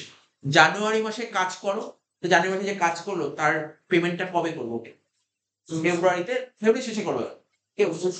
না জানুয়ারি শেষে করবো না, মনে কর জানুয়ারি শেষে। আমি উদাহরণটা দিচ্ছি। উদাহরণটা কি দিচ্ছি? আমার বাড়িতে কোনো একজন ওয়ার্কারকে দিয়ে কাজ করালাম, সার্ভেন্টকে দিয়ে কাজ করালাম, জানুয়ারি মাসের 1 তারিখ থেকে 31 তারিখ অবধি কাজ করলাম। পেমেন্টটা করবো কবে? ফেব্রুয়ারির 2 তারিখ বা 3 তারিখ। এই হয়, জেনারেলি এটাই হয়। 2-3 তারিখে পেমেন্ট করবো। তাহলে ফেব্রুয়ারি মাসের পেমেন্টটা কবে করবো ওকে? মার্চে। তা মার্চের পেমেন্টটা কবে করছি? এপ্রিল। এপ্রিলেরটা মেতে, মেরটা জুনে, জুনেরটা কবে করবো? জুলাই। জুলাইয়েরটা আগস্ট, আগস্টেরটা সেপ্টেম্বর, সেপ্টেম্বরেরটা অক্টোবর, অক্টোবরেরটা নভেম্বর, নভেম্বরেরটা ডিসেম্বর। আর ডিসেম্বর পেমেন্টটা কবে করবো? জানুয়ারিতে। ডিসেম্বর পেমেন্ট করবো কবে? জানুয়ারিতে। তার মানে আমি আমার বাড়িতে ওয়ার্কারকে দিয়ে ক মাস কাজ করালাম, কাজ ওর কাছ থেকে কাজটা নিলাম কত মাসে? 12 মাসের কাজ করিয়েছি। তাহলে কিন্তু ওকে পেমেন্ট করলাম ক মাসে? 11 মাসে। অ্যাকাউন্টেন্সি কি বলে? এক্সপেন্সেস কাকে বলে? বেনিফিট নেওয়াকে বলা হয় এক্সপেন্সেস। তার মানে আমি ক মাসের বেনিফিট নিয়েছি? 12 মাসের। 1 মাসে বেনিফিটের ভ্যালু যদি 2,000 টাকা হয়, তাহলে 12 মাসে বেনিফিটের ভ্যালু কত? 24,000 টাকা। খরচ হবে 24,000। এক্সপেন্সেস হচ্ছে কিন্তু 24,000। কিন্তু ওকে পেমেন্ট করলাম কত? 22,000 টাকা। আমাদের অ্যাকাউন্টেন্সি একটা কথা বলছে, পে করাকে খরচা বলে না, পেমেন্ট করাকে খরচা বলে না। অ্যাকাউন্টেন্সি পরিষ্কারভাবে বলছে পেমেন্ট করাকে খরচা বলে না। অর্থাৎ এখানে যে 1,82,000 টাকা দেখতে পাচ্ছিস, এখানে 1,82,000 ওয়েজেস, মানে এই টাকাটা ওয়ার্কারকে পে করি, এটাকে খরচা। পে করাকে খরচা। বারবার বলছে পে করাকে খরচা বলে না, বেনিফিটকে বলা হয় খরচা। বেনিফিট নেওয়াকে খরচা বলা হয়। তুই এত টাকা পে করেছিস, আর কত টাকা পে করা বাকি আছে? 8,000 টাকা। তার মানে কি? তুই 1,82,000 বেনিফিটও নিয়েছিস, আবার 8-এরও বেনিফিট নিয়েছিস। তুই টোটাল কত টাকার বেনিফিট নিয়েছিস? 1,90,000 বেনিফিট নিয়েছিস। 1,90,000 বেনিফিট নিয়ে তুই 1,82,000 পে করেছিস। তাই তো? তাহলে বুঝতে পারলি তো? তুই কত টাকার বেনিফিট নিয়েছিস বল? কত টাকার বললাম? 1,90,000। 1,90,000 বেনিফিট নিয়ে কি বললাম? খরচ কাকে বলে? বেনিফিট নেওয়াকে খরচ বলে। তাহলে খরচ কত দেখাবো? 1,80,000 দেখাবো নাকি 1,90,000 দেখাবো? 1,90,000। তা আমি এখানে ওয়েজেস ট্রেডিং এর ডেবিটে 1,82,000 লিখতে পারি না? কত লিখবো? 1,90,000। ঠিক আছে তো? তোকে যদি কেউ জিজ্ঞাসা করে যে তো এখানে তো 1,82,000 ছিল, তুমি কেন 1,90,000 লিখলে? তুই বলবি যে আমাদের অ্যাকাউন্টেন্সি কি বলে? পে করাকে খরচা বলে, বেনিফিট নেওয়াকে খরচা বলে। আমি 1,82,000 টাকা পে করেছি, কিন্তু 8,000 টাকা এখনো পে করিনি, 8,000 টাকার বেনিফিট নিয়েছি। ঠিক আছে তো? তাহলে বেনিফিট নেওয়াকে খরচা বলে। তাহলে এখানে কি লিখবো? ডেবিট দিকে লিখবো ওয়েজেস কত? লেখা উচিত কত? 1,90,000। কিন্তু কোশ্চেনে বলে দিয়েছিল 1,82,000, তাহলে 1,82,000 সাথে কি করলে 1,90,000 হচ্ছে? 8,000 টাকা যোগ করলেন, ঠিক আছে? এখানে যোগ দিয়ে লিখবো, কিছু একটা লিখবো যোগ দিয়ে, 8,000 টাকা লিখি, কত বাইরে পাঠাবো, কত 1,90,000, ঠিক আছে? তার মানে ওর থেকে 8,000 টাকার বেনিফিট নিয়েছি, কিন্তু এই টাকাটা এখন পেমেন্ট করিনি, এই টাকাটা পে করতে হবে, ঠিক আছে? পে করতে হবে। তাহলে এটাকে কি বলে? এটাকে আউটস্ট্যান্ডিং বলে একটা অ্যাকাউন্টসে কথা বলা হয়। আউটস্ট্যান্ডিং মানে বাকি, এই টাকাটা বাকি রেখেছি 8,000 টাকা। এই 8,000 টাকা বাকি রেখেছি, এখন দিইনি, পরে দিয়ে দেব। তাহলে এটাকে কি বলে? 8,000 টাকা কি বলে? Outstanding wages. তাহলে এই 8,000 টাকা এখন পে করিনি, পরে পে করব। এটা আমার কাছে কি? এই 8,000 টাকা আমি এখন পে করিনি, আমি প্রমিস করছি পরে পে করব। এটা আমার কাছে কি? লায়াবিলিটি। তার মানে এই 8,000 টাকা কি হলো? লায়াবিলিটি। লায়াবিলিটি কত? লায়াবিলিটি কত? 1,82,000, 8,000 নাকি 1,90,000? 8,000 হচ্ছে লায়াবিলিটি। তাহলে লায়াবিলিটি সাইডে 8,000 টাকা বসলো। বোঝা গেল? বুঝলি কেন? তোকে এনালাইসিস করতে হবে এগুলো। এটা হচ্ছে এনালাইসিস। তাহলে কি লিখবো? লায়াবিলিটি সাইডে লিখবো কি? আউটস্ট্যান্ডিং ওয়েজেস 8,000 টাকা।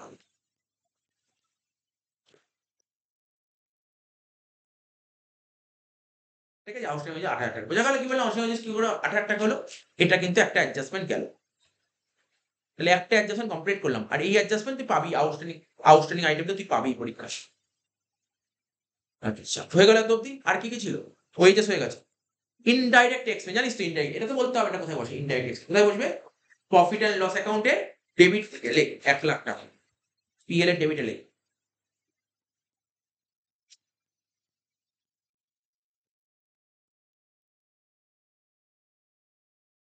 ইনডাইরেক্ট এক্সপেন্সেস 1,00,000 টাকা। হয়ে গেল। আর কি ছিল? ক্যাপিটাল, জানিস তো, এটা তো বলতে হবে না। ক্যাপিটাল কোথায় বসে? ব্যালেন্স শিটে লেখাই আছে ক্যাপিটালের ঘর কোনটা। ক্যাপিটাল, ক্যাপিটাল কোথায় বসে? ক্যাপিটাল মানে জানিস তো, ব্যবসা শুরু করার সময় ব্যবসার মালিক যে টাকাটা নিয়ে তাকে তো ক্যাপিটাল বলে। তো ক্যাপিটাল কোথায় বসে? ব্যালেন্স শিটে বাদি লেখ। ক্যাপিটাল বলে লিখবি 12 lakhs, ক্যাপিটাল বলে লিখবি 12 lakhs। এই যে উপরটাই লিখবি ক্যাপিটাল, ক্যাপিটাল বলে লিখবি 12 লাখ, ইনারে লিখবি, হ্যাঁ ইনারে লিখবি।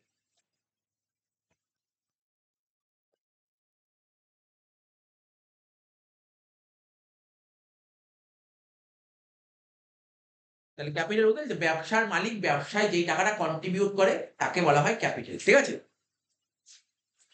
ব্যাংক লোন, আচ্ছা, ব্যবসার মালিক ব্যবসাকে যে টাকাটা কন্ট্রিবিউট করে তাকে বলে ক্যাপিটাল। কিন্তু ব্যাংক লোন কে?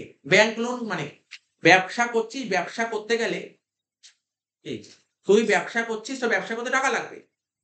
ব্যবসা করতে গেলে যে ব্যবসায় টাকা লাগবে, সে টাকাটা ব্যবসায় কে দেয়? সাপ্লাই কে করে? ব্যবসায় টাকাটা ব্যবসার মালিক। কিন্তু ব্যবসা আবার মালিককে বলে যে তুমি আরো টাকা নিয়ে আসো, তুমি আরো 8,00,000 টাকা নিয়ে আসো। ব্যাপারটা শোন, ব্যবসা বিজনেসের মালিককে বলে যে তুমি যে টাকাটা দিয়ে, টাকা দিয়ে ব্যবসা চলছে না, তোমাকে আরো 8,00,000 টাকা নিয়ে আসতে হবে। তো বিজনেসের মালিক কি বলল? আমাকে যা টাকা নিয়ে আমি টাকা দিতে পারবো। বিজনেসের মালিক বলল আমার কাছে টাকা নেই, আমি আর টাকা দিতে পারবো। তো ও যদি টাকাটা যদি জোগাড় করতে না পারে, তাহলে ব্যবসা বন্ধ করে দিতে হবে। তো তখন ব্যবসার মালিক কি করলো? ব্যবসার মালিক কোনো একটা ব্যাংকের কাছে চলে গেল, যে বললো আমার আরো 8,00,000 টাকা দরকার। তো ব্যাংকের কাছ দিয়ে ও কি করলো? ব্যাংকের কাছ থেকে 8,00,000 টাকা নিয়ে আসলো। তাহলে আমার ব্যবসায় 8,00,000 টাকা কে জোগাড় করলো? জোগাড় করে দিল কে? ব্যাংক দিল 8,00,000। আচ্ছা, ব্যাংক কি আমাদের বিজনেসের মালিক? ব্যাংক কে? ব্যাংক কে? বিজনেস তো মালিক না। কে ব্যাংকটা? কে? বাইরের লোক, আউটসাইডার। তা আউটসাইডার যদি আমাদের বিজনেসকে কিছু দেয়, তাকে বলা হয় লায়াবিলিটি। আউটসাইডার যদি আমাদের বিজনেসকে কিছু দেয়, তাকে বলে লায়াবিলিটি, ঠিক আছে তো? আজকে তুই বিজনেস করছিস, তোর কাছে টাকা নেই, বন্ধুর থেকে টাকা ধার করে নিয়ে আসলি, তাহলে তোর কোনো বন্ধু তোর ব্যবসায় টাকা দিল, তাহলে কে? বন্ধুটা কে? বাইরের লোক। আর বাইরের লোককে ইংরেজিতে বলা হয় আউটসাইডার, ঠিক আছে? আউটসাইডার যদি তোমার বিজনেসকে কিছু দেয়, তাকে বলা হয় লায়াবিলিটি, ঠিক আছে? লায়াবিলিটি। তাহলে ব্যাংক লোন কি? আমার কাছে এক ধরনের লায়াবিলিটি, 8,00,000 টাকা। লায়াবিলিটি সাইডে লেখ 8,00,000 টাকা ব্যাংক লোন,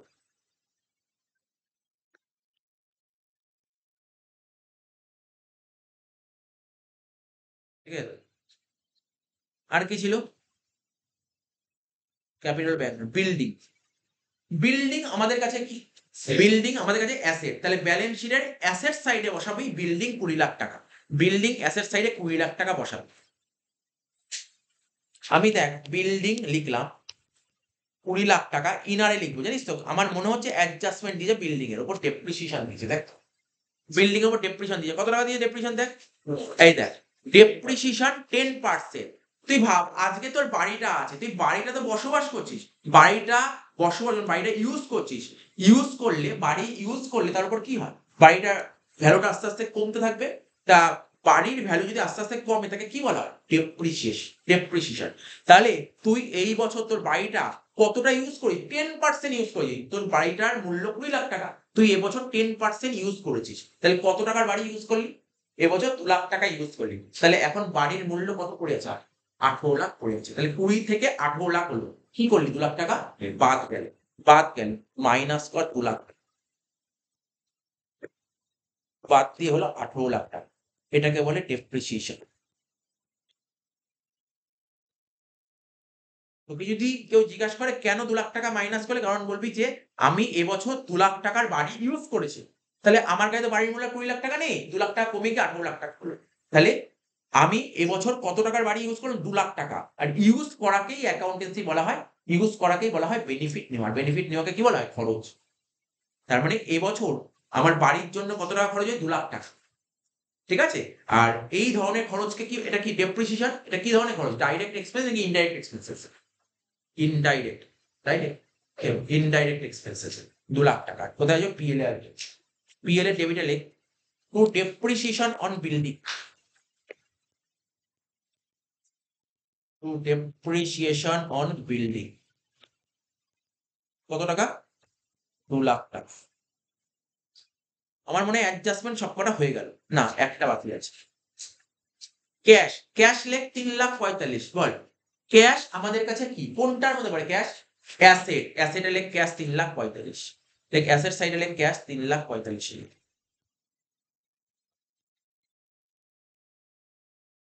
সবই হয়ে গেছে, একটা অ্যাডজাস্টমেন্ট রাখি, ক্লোজিং স্টক।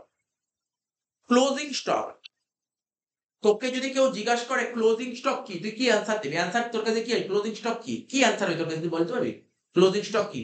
এখন তুই এই অ্যান্সার দিস না, কখনো কখনো কাউকে এই অ্যান্সার দিবি না, তোকে যদি কেউ বলে ক্লোজিং স্টক কি, বলে কি স্যার এটা তো ট্রেডিং এ কেইটে বসে, বোকা বোকা অ্যান্সার, এটাকে বলে বোকা বোকা অ্যান্সার। ক্লোজিং স্টক যদি তোকে যদি জিজ্ঞাসা করে ক্লোজিং স্টক কি, তুই বলবি ট্রেডিং এ কেইটে বসে, এটা কোনো অ্যান্সার হলো।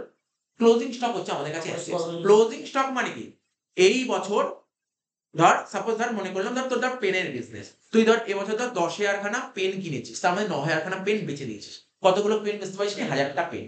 তা 1000টা পেন বেচতে পারিস নি, যেই 1000টা পেন এবছর বেচতে, সেই পেনগুলো কবে বেচবি, পরের বছর বেচবি। তাহলে ক্লোজিং স্টক তোর কাছে কি হলো, এটা অ্যাসেট। মানে অ্যাসেট কাকে বলে, আমাদের অ্যাকাউন্টেন্সি অ্যাসেট কাকে বলে, বলছে যার বেনিফিট তুমি ফিউচারে নেবে তাকে বলে অ্যাসেট। মনে করার চেষ্টা কর, 11 যারা ক্লাস আমার কাছে পড়েছি, এগুলো সব খাতা দেখবি, প্রথম পাতায় লেখা আছে বেসিক অ্যাকাউন্টিং টা, অ্যাসেট সম্পর্কে লেখা আছে। অ্যাসেট কাকে বলে, যার বেনিফিট আমরা ফিউচারে নিই তাকে বলে অ্যাসেট, যার বেনিফিট ফিউচারে নিই তাকে বলে অ্যাসেটস। তুই 1,00,000টা পেন কিনলি, 90,000টা পেন বেচে দিলি, কতগুলো পেন বেচতে পারিস নি বছর, 10,000টা পেন বেচতে পারিস নি। তাহলে এই পেন এই বছর যে 10,000টা পেন বেচতে পারিস, সেই পেনগুলো কবে বেচবি, নেক্সট ইয়ারে।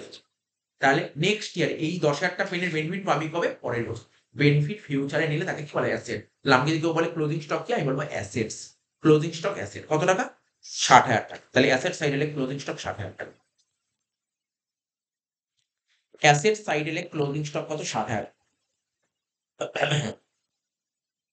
অরিজিনাল মানে আমাকে তোকে যদি কখনো জিজ্ঞাসা করে ক্লোজিং স্টক কি, বলি ক্লোজিং স্টক হচ্ছে অ্যাসেটস, ঠিক আছে, ক্লোজিং স্টক অ্যাসেটস।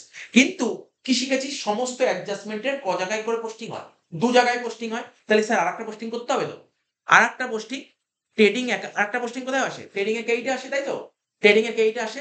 লজিকটা কি, লজিকটা কি, ট্রেডিং এর কেইটে কেন আসে, ট্রেডিং এর কেইটে তো আসে, সবাই জানে ক্লোজিং স্টক ট্রেডিং এর কেইটে আসে, কেন আসে ট্রেডিং এর কেইটে, জিজ্ঞাসা করবি। ক্লোজিং স্টক সবসময় ট্রেডিং এ কেইট আসে, কেন ট্রেডিং এ কেইট আসে, ক্লোজিং স্টক কেন ট্রেডিং অ্যাকাউন্টে কেইট আসে, বলতে পারবি কেন ট্রেডিং এর কেইট আসে। ট্রেডিং কেইটে যারা যারা বললো একদম 100% রাইট আছে, ট্রেডিং এর কেইটেই বসে ক্লোজিং, কেন বসে, কি কারণে ট্রেডিং এর কেইটে বসে, বলতে পারবি। অলরেডি ওপেনিং স্টক বলার সময় কিছুটা বলেছি, বাকিটা হচ্ছে বাকি কমপ্লিট করবো এখন, কেন ক্লোজিং স্টকটা ট্রেডিং এর কেইটে আসে, ঠিক আছে। দেখ সিম্পল যদি ভাবিস, ধর এখানেই বলছি, ধর সাপোজ ধর তুই 100টা পেন কিনেছিস, মন দিয়ে শুনবি, 100টা পেন কিনেছিস, তুই তার মধ্যে 90টা পেন বিক্রি করে দিয়েছিস, 90টা পেন বিক্রি করে দিয়েছিস, কতগুলো পেন বিক্রি করতে পারিস নি, 10টা পেন এখনো কিন্তু এবছর বিক্রি করতে পারিস। এই 10টা পেন কবে ব্যবহার করবি, এবছর ব্যবহার করবি না পরের বছর ব্যবহার করবি, পরের বছর। অ্যাকাউন্টেন্সি খরচ কাকে বলে, যেই খরচ কাকে বলে? বেনিফিট নিলে তাকে বলে খরচ। তাই এই বছর তুই কটা পেন বিক্রি করেছিস? ৯০টা। তাহলে এবছর তুই কতগুলো পেনের বেনিফিট নিবি? ৯০টা পেনের। বাকি ১০টা পেনের বেনিফিট কবে নিবি? পরের বছর নিবি। তার মানে অ্যাকাউন্টেন্সি কি বলছে? তার মানে এই যে ক্লোজিং স্টক কত টাকা দিয়েছে? এখানে বল ৳৬০,০০০। ক্লোজিং স্টক অঙ্কে কত বলেছে? ৳৬০,০০০। এই ৳৬০,০০০ র বেনিফিট কি এবছর নিতে পারবি কি নিতে পারবি না? এই বছর কি এই ৳৬০,০০০ যে ক্লোজিং স্টক দিয়েছে, এর বেনিফিট কি এই বছর নিতে পারবো বা নিতে পারবো না? এই বছর কি নিতে পারবো? এই বছর কি করে নেব? এই বছর বেনিফিট নিতে পারবো না। এই বেনিফিট পরের বছর নেব। কিন্তু তুই অলরেডি পারচেজ এ ৳৬০,০০০ দেখিয়ে দিয়েছি এবছর। পারচেজ এ বুঝিস কিন্তু কনসেপ্টটা যদি বুঝতে চাস আর না হলে তুই দুটো কাজ, হয় মুখস্থ নয় মুচো। মুখস্থ করতে তুই বুঝতে চাইলে ভালো করে বোঝার চেষ্টা করবি। ক্লোজিং স্টক অঙ্কে বলেছে ৳৬০,০০০। এই ক্লোজিং স্টক মানে এবছর এই পেনগুলো তুই বিক্রি করতে পারিসনি। বিক্রি করব কবে? পরের বছর বিক্রি করব। মানে এই বছরে এই ৳৬০,০০০ র বেনিফিট এবছর নিতে পারিনি। এই বেনিফিট নেব কবে? পরের বছর। যে বছর বেনিফিট নেব সে বছরে খরচ। তো এবছর তো বেনিফিট নিইনি, তাহলে এবছর খরচ হবে না। তাহলে তুই ৳৬০,০০০ তাহলে এই ৳৬০,০০০ কোথায়? এই ৳৬০,০০০ কোথায় আছে? এর মধ্যে ঢুকে আছে ৳২,০০,০০০ র মধ্যে ঢুকে আছে দেখ না। ওপেনিং এ ছিল ৳৪০,০০০ আর পারচেজ করেছিলি তুই ৳২,০০,০০০। তাহলে তুই টোটাল গুডস কত টাকার গুডস কিনেছিলি? ৳২,৪০,০০০ তুই খরচ দেখিয়েছিলি। তার মধ্যে ৳৬০,০০০ কি এবছর ইউজ করতে পেরেছিস? তাহলে কি করা উচিত? স্যার ৳৬০,০০০ মাইনাস করা উচিত। হিসাব তো তাই বলে। মাইনাস করা উচিত। তাহলে আমি এখানে মাইনাস করব কোথায়? স্যার সব তো লেখা হয়ে গেছে। কেউ কি করে? হয় ডেবিট দিক থেকে মাইনাস করে, আদারওয়াইজ ক্রেডিট দিকে লেখে। কেউ ডেবিট দিক থেকে মাইনাস করে, আদারওয়াইজ ক্রেডিট দিকে লেখে। লজিকটা বুঝতে পারলি? কি কারণে ক্লোজিং স্টক লিখতে হয়? এরকম কোনো ব্যাপার না। ক্লোজিং স্টক লেখা কোনো উচিতই নয়। ট্রেডিং অ্যাকাউন্টে আমাকে যদি বলে ক্লোজিং স্টক ট্রেডিং অ্যাকাউন্ট আছে? না, ট্রেডিং অ্যাকাউন্টে কোনদিন ক্লোজিং স্টক আসে না। তাহলে আমরা কেন লিখছি ক্রেডিট দিকে? কারণ এবছর ৳৬০,০০০ র গুডস আমি ইউজ করতে পারি। তাহলে গুডস তুই ইউজ করতে পারিসনি, তাহলে তুই ডেবিট দিকে খরচা কেন দেখালি ৳৬০,০০০? তাহলে খরচটা দেখালি মানে তুই খরচ বেশি দেখিয়ে দিলি মানে তো তোর প্রফিট তো সমস্যা ক্রিয়েট হবে, তাই না? তাহলে অরিজিনাল প্রফিট জানতে চাইলে তোমাকে খরচ থেকে ৳৬০,০০০ কমাতে হবে। কিন্তু এখানে কি কমানোর জায়গা আছে? না স্যার কমানোর জায়গা নেই। তাহলে কি করতে হবে? এইজন্য অপোজিট সাইডে লিখব। এটাই হচ্ছে রুল। আর কিছু রুল নেই। এটাই হচ্ছে নিয়ম। তাই এখানে লিখতে হবে by closing stock. By closing stock.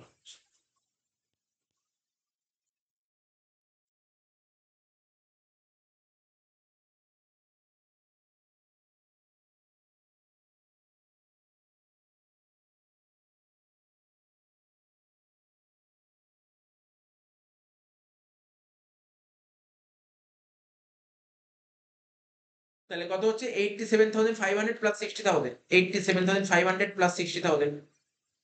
না, ওটা তো কত ছিল? আরেকটা শূন্য ছিল না?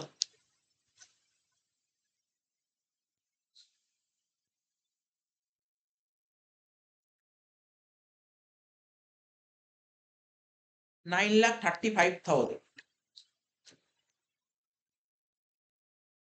তার থেকে মাইনাস কর। মিলিয়ে নে শেষ হয়ে যাবে।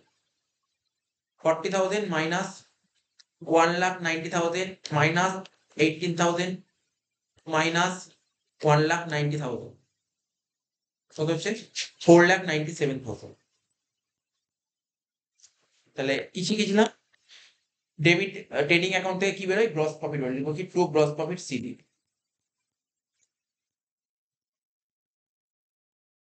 এটাই আবার ট্রান্সফার হবে। কি লিখবো? বাই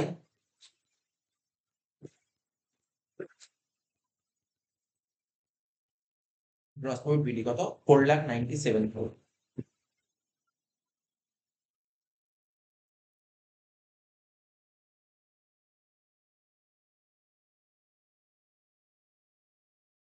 $4,97,000 থেকে কত বাদ দেবো? 3 lakhs মানে 1,97,000। এটা কি বেরোলো? Net profit.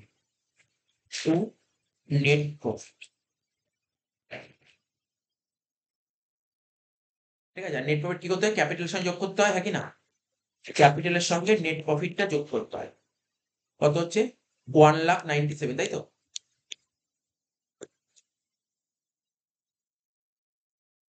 $13,97,000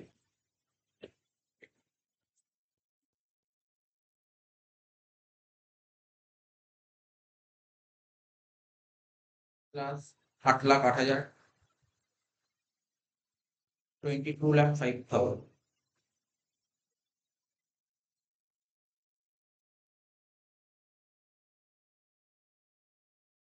22,05,000। ব্যালেন্স শিট কি হয় জানিস, তোরা শিখেছিস ব্যালেন্স শিট সবসময় কি হয় দুদিক ট্যালি করে, ঠিক আছে? এই ছিল। তাহলে আমি আবার বলছি ক্লোজিং স্টক কেন, ক্লোজিং তোকে যদি কেউ জিজ্ঞাসা করে ক্লোজিং স্টক কোথায় বসে, ক্লোজিং স্টক কি আমাদের কাছে অ্যাসেটস, তাই ব্যালেন্স শিটে অ্যাসেট সাইডে বসে ক্লোজিং, ঠিক আছে? এইবার একটাতে বসলো আরেকটা পোস্টিং, ক্লোজিং স্টক কোথায় বসলো, ট্রেডিং অ্যাকাউন্টে কেইটে বসলো। কেন কেইটে বসলো এই কারণটা তোকে বলতে হবে। ক্লোজিং স্টক কাকে বলে? ক্লোজিং স্টক মানে এবছর তুই যতটা স্টক ইউজ করতে পারলি না সেটা পরের বছর ইউজ করবি, তো পরের বছরের খরচ, যে বছর ইউজ করবি সে বছরের খরচ। এই জন্য এই ক্লোজিং স্টকটা কি হবে পরের বছরে, কি হবে পরের বছরে, এটা হয়ে যাবে, এটাই হয়ে যাবে পরের বছরে ওপেনিং স্টক। এই আমি বললাম না ওপেনিং স্টকটা কি, কি বললাম 40,000 টাকা খরচ বললাম না, ওপেনিং স্টকটা কি বললাম আমি, ওপেনিং স্টকটা খরচ বললাম না। মানে আগের বছর 40,000 টাকা স্টক ইউজ করতে পারিস নি, তো আগের বছর খরচ হয়নি, যে বছর ইউজ সে বছরের খরচ। তো এই বছর যদি ক্লোজিং স্টক 60,000 টাকা, এটা তো এই বছর ইউজ করতে পারবো না, এই বছর তো ইউজ করতে পারবো না, তাহলে এবছরের খরচ না, পরের বছর ইউজ করবো পরের বছর খরচ। ঠিক আছে, বুঝতে পারলি ব্যাপারটা, মাথায় রাখবি। আচ্ছা, আর এখানে দেখ আমাদের ব্যালেন্স শিটে টোটাল কত বেরিয়েছে, ব্যালেন্স শিটে টোটাল বেরিয়েছে কত, 22,05,000, তাই তো? ব্যালেন্স শিটে টোটাল কত বেরিয়েছে 22,05,000। এই 22,05,000 মধ্যে মালিকের কন্ট্রিবিউশন কত জানি তো, মালিকের কত কন্ট্রিবিউশন, এই যে মালিকের আছে এত টাকা, আর বাইরের লোকের কত টাকা আছে, এই এটা যে বাইরের লোকের টাকা। মালিকের মানে ব্যালেন্স শিটে মানে বিজনেসে টোটাল যত টাকা অ্যাসেট থাকে তার মধ্যে মালিকের কন্ট্রিবিউশন কে বলে ক্যাপিটাল, আর বাইরের লোকের কন্ট্রিবিউশন কি বলে লাইবিলিটি।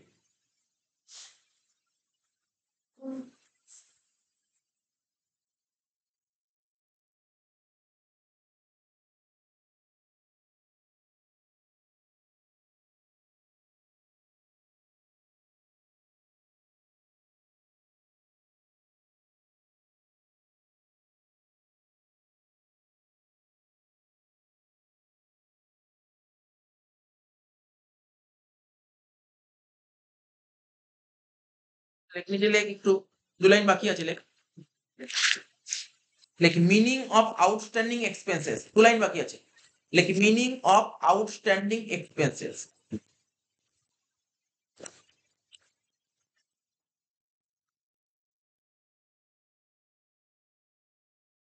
লেখ আউটস্ট্যান্ডিং এক্সপেন্সেস মানে কি এটা বলবো, আউটস্ট্যান্ডিং, আউটস্ট্যান্ডিং মানে জানিস আউটস্ট্যান্ডিং মানে কি বলেছিলাম বল,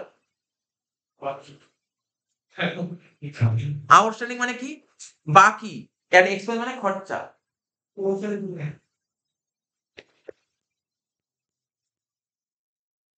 Like it means farm has been taken. Like it means farm has been. It means farm has been. It means farm has been.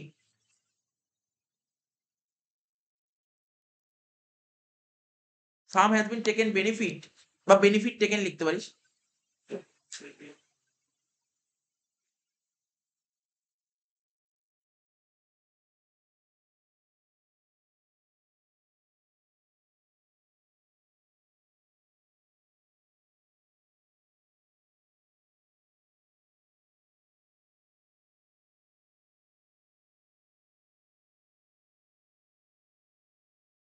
But payment has not been made. But payment has not been made. ঠিক আছে, full stop. It is treated. It is treated as liability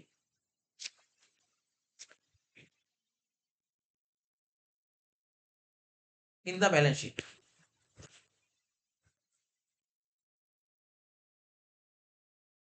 তাহলে কি লিখলাম এই লাইনটার মানে, outstanding expense মানে কি, it means farm has been taken benefit, মানে এর মানে হচ্ছে আউটস্ট্যান্ডিং এক্সপেন্স মানে ফার্ম বেনিফিট নিয়েছে, ফার্ম বেনিফিট নিয়েছে কিন্তু তার পেমেন্টটা করে, but payment has not been made, benefit নেওয়া হয়েছে কিন্তু পেমেন্ট করা হয়নি।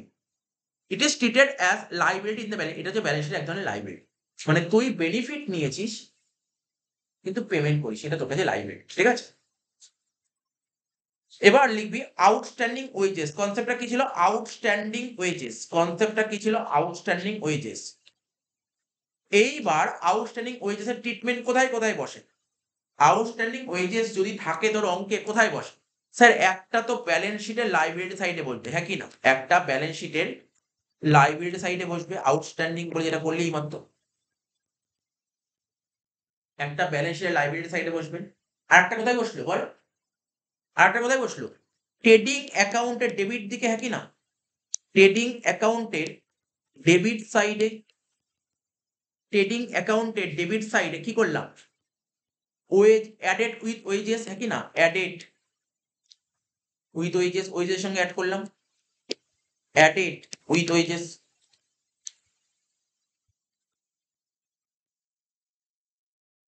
ঠিক আছে, এই ছিল ব্যাস। তাহলে কি বুঝতে পারলি? আজকে একটা অ্যাডজাস্টমেন্ট তোর কাছে বেরিয়ে আসলো। এখনো পর্যন্ত একটা অ্যাডজাস্টমেন্ট দেখলাম কি? Outstanding wages. বল কি কি আজকে কি কি অ্যাডজাস্টমেন্ট করলাম? তিনটে অ্যাডজাস্টমেন্ট শিখলাম। কি? একটা আউটস্ট্যান্ডিং ওয়েজেস। তাহলে আউটস্ট্যান্ডিং ওয়েজেস থাকলে ট্রিটমেন্ট কি হয়? বুঝতে পারলি?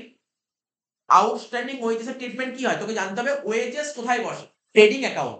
তাই ট্রেডিং অ্যাকাউন্টে ওয়েজের সঙ্গে যোগ করলি আউটস্ট্যান্ডিং, আর একটা কোথায় বসবে? ব্যালেন্স শিটের লাইবিলিটি। নাম্বার 1। নাম্বার 2 কি অ্যাডজাস্টমেন্ট শিখেছিস বল? ডেপ্রিসিয়েশন। ডেপ্রিসিয়েশন থাকলে কি হয়? ডেপ্রিসিয়েশন কার উপর? বিল্ডিং এর উপর ডেপ্রিসিয়েশন। তাহলে বিল্ডিং কমে গেল, ব্যালেন্স শিটের অ্যাসেট থেকে বিল্ডিং এর ভ্যালুটা কমালি ডেপ্রিসিয়েশন বলে। আর ওই ডেপ্রিসিয়েশনটা পিএল এর টেবিলে দেখাবে।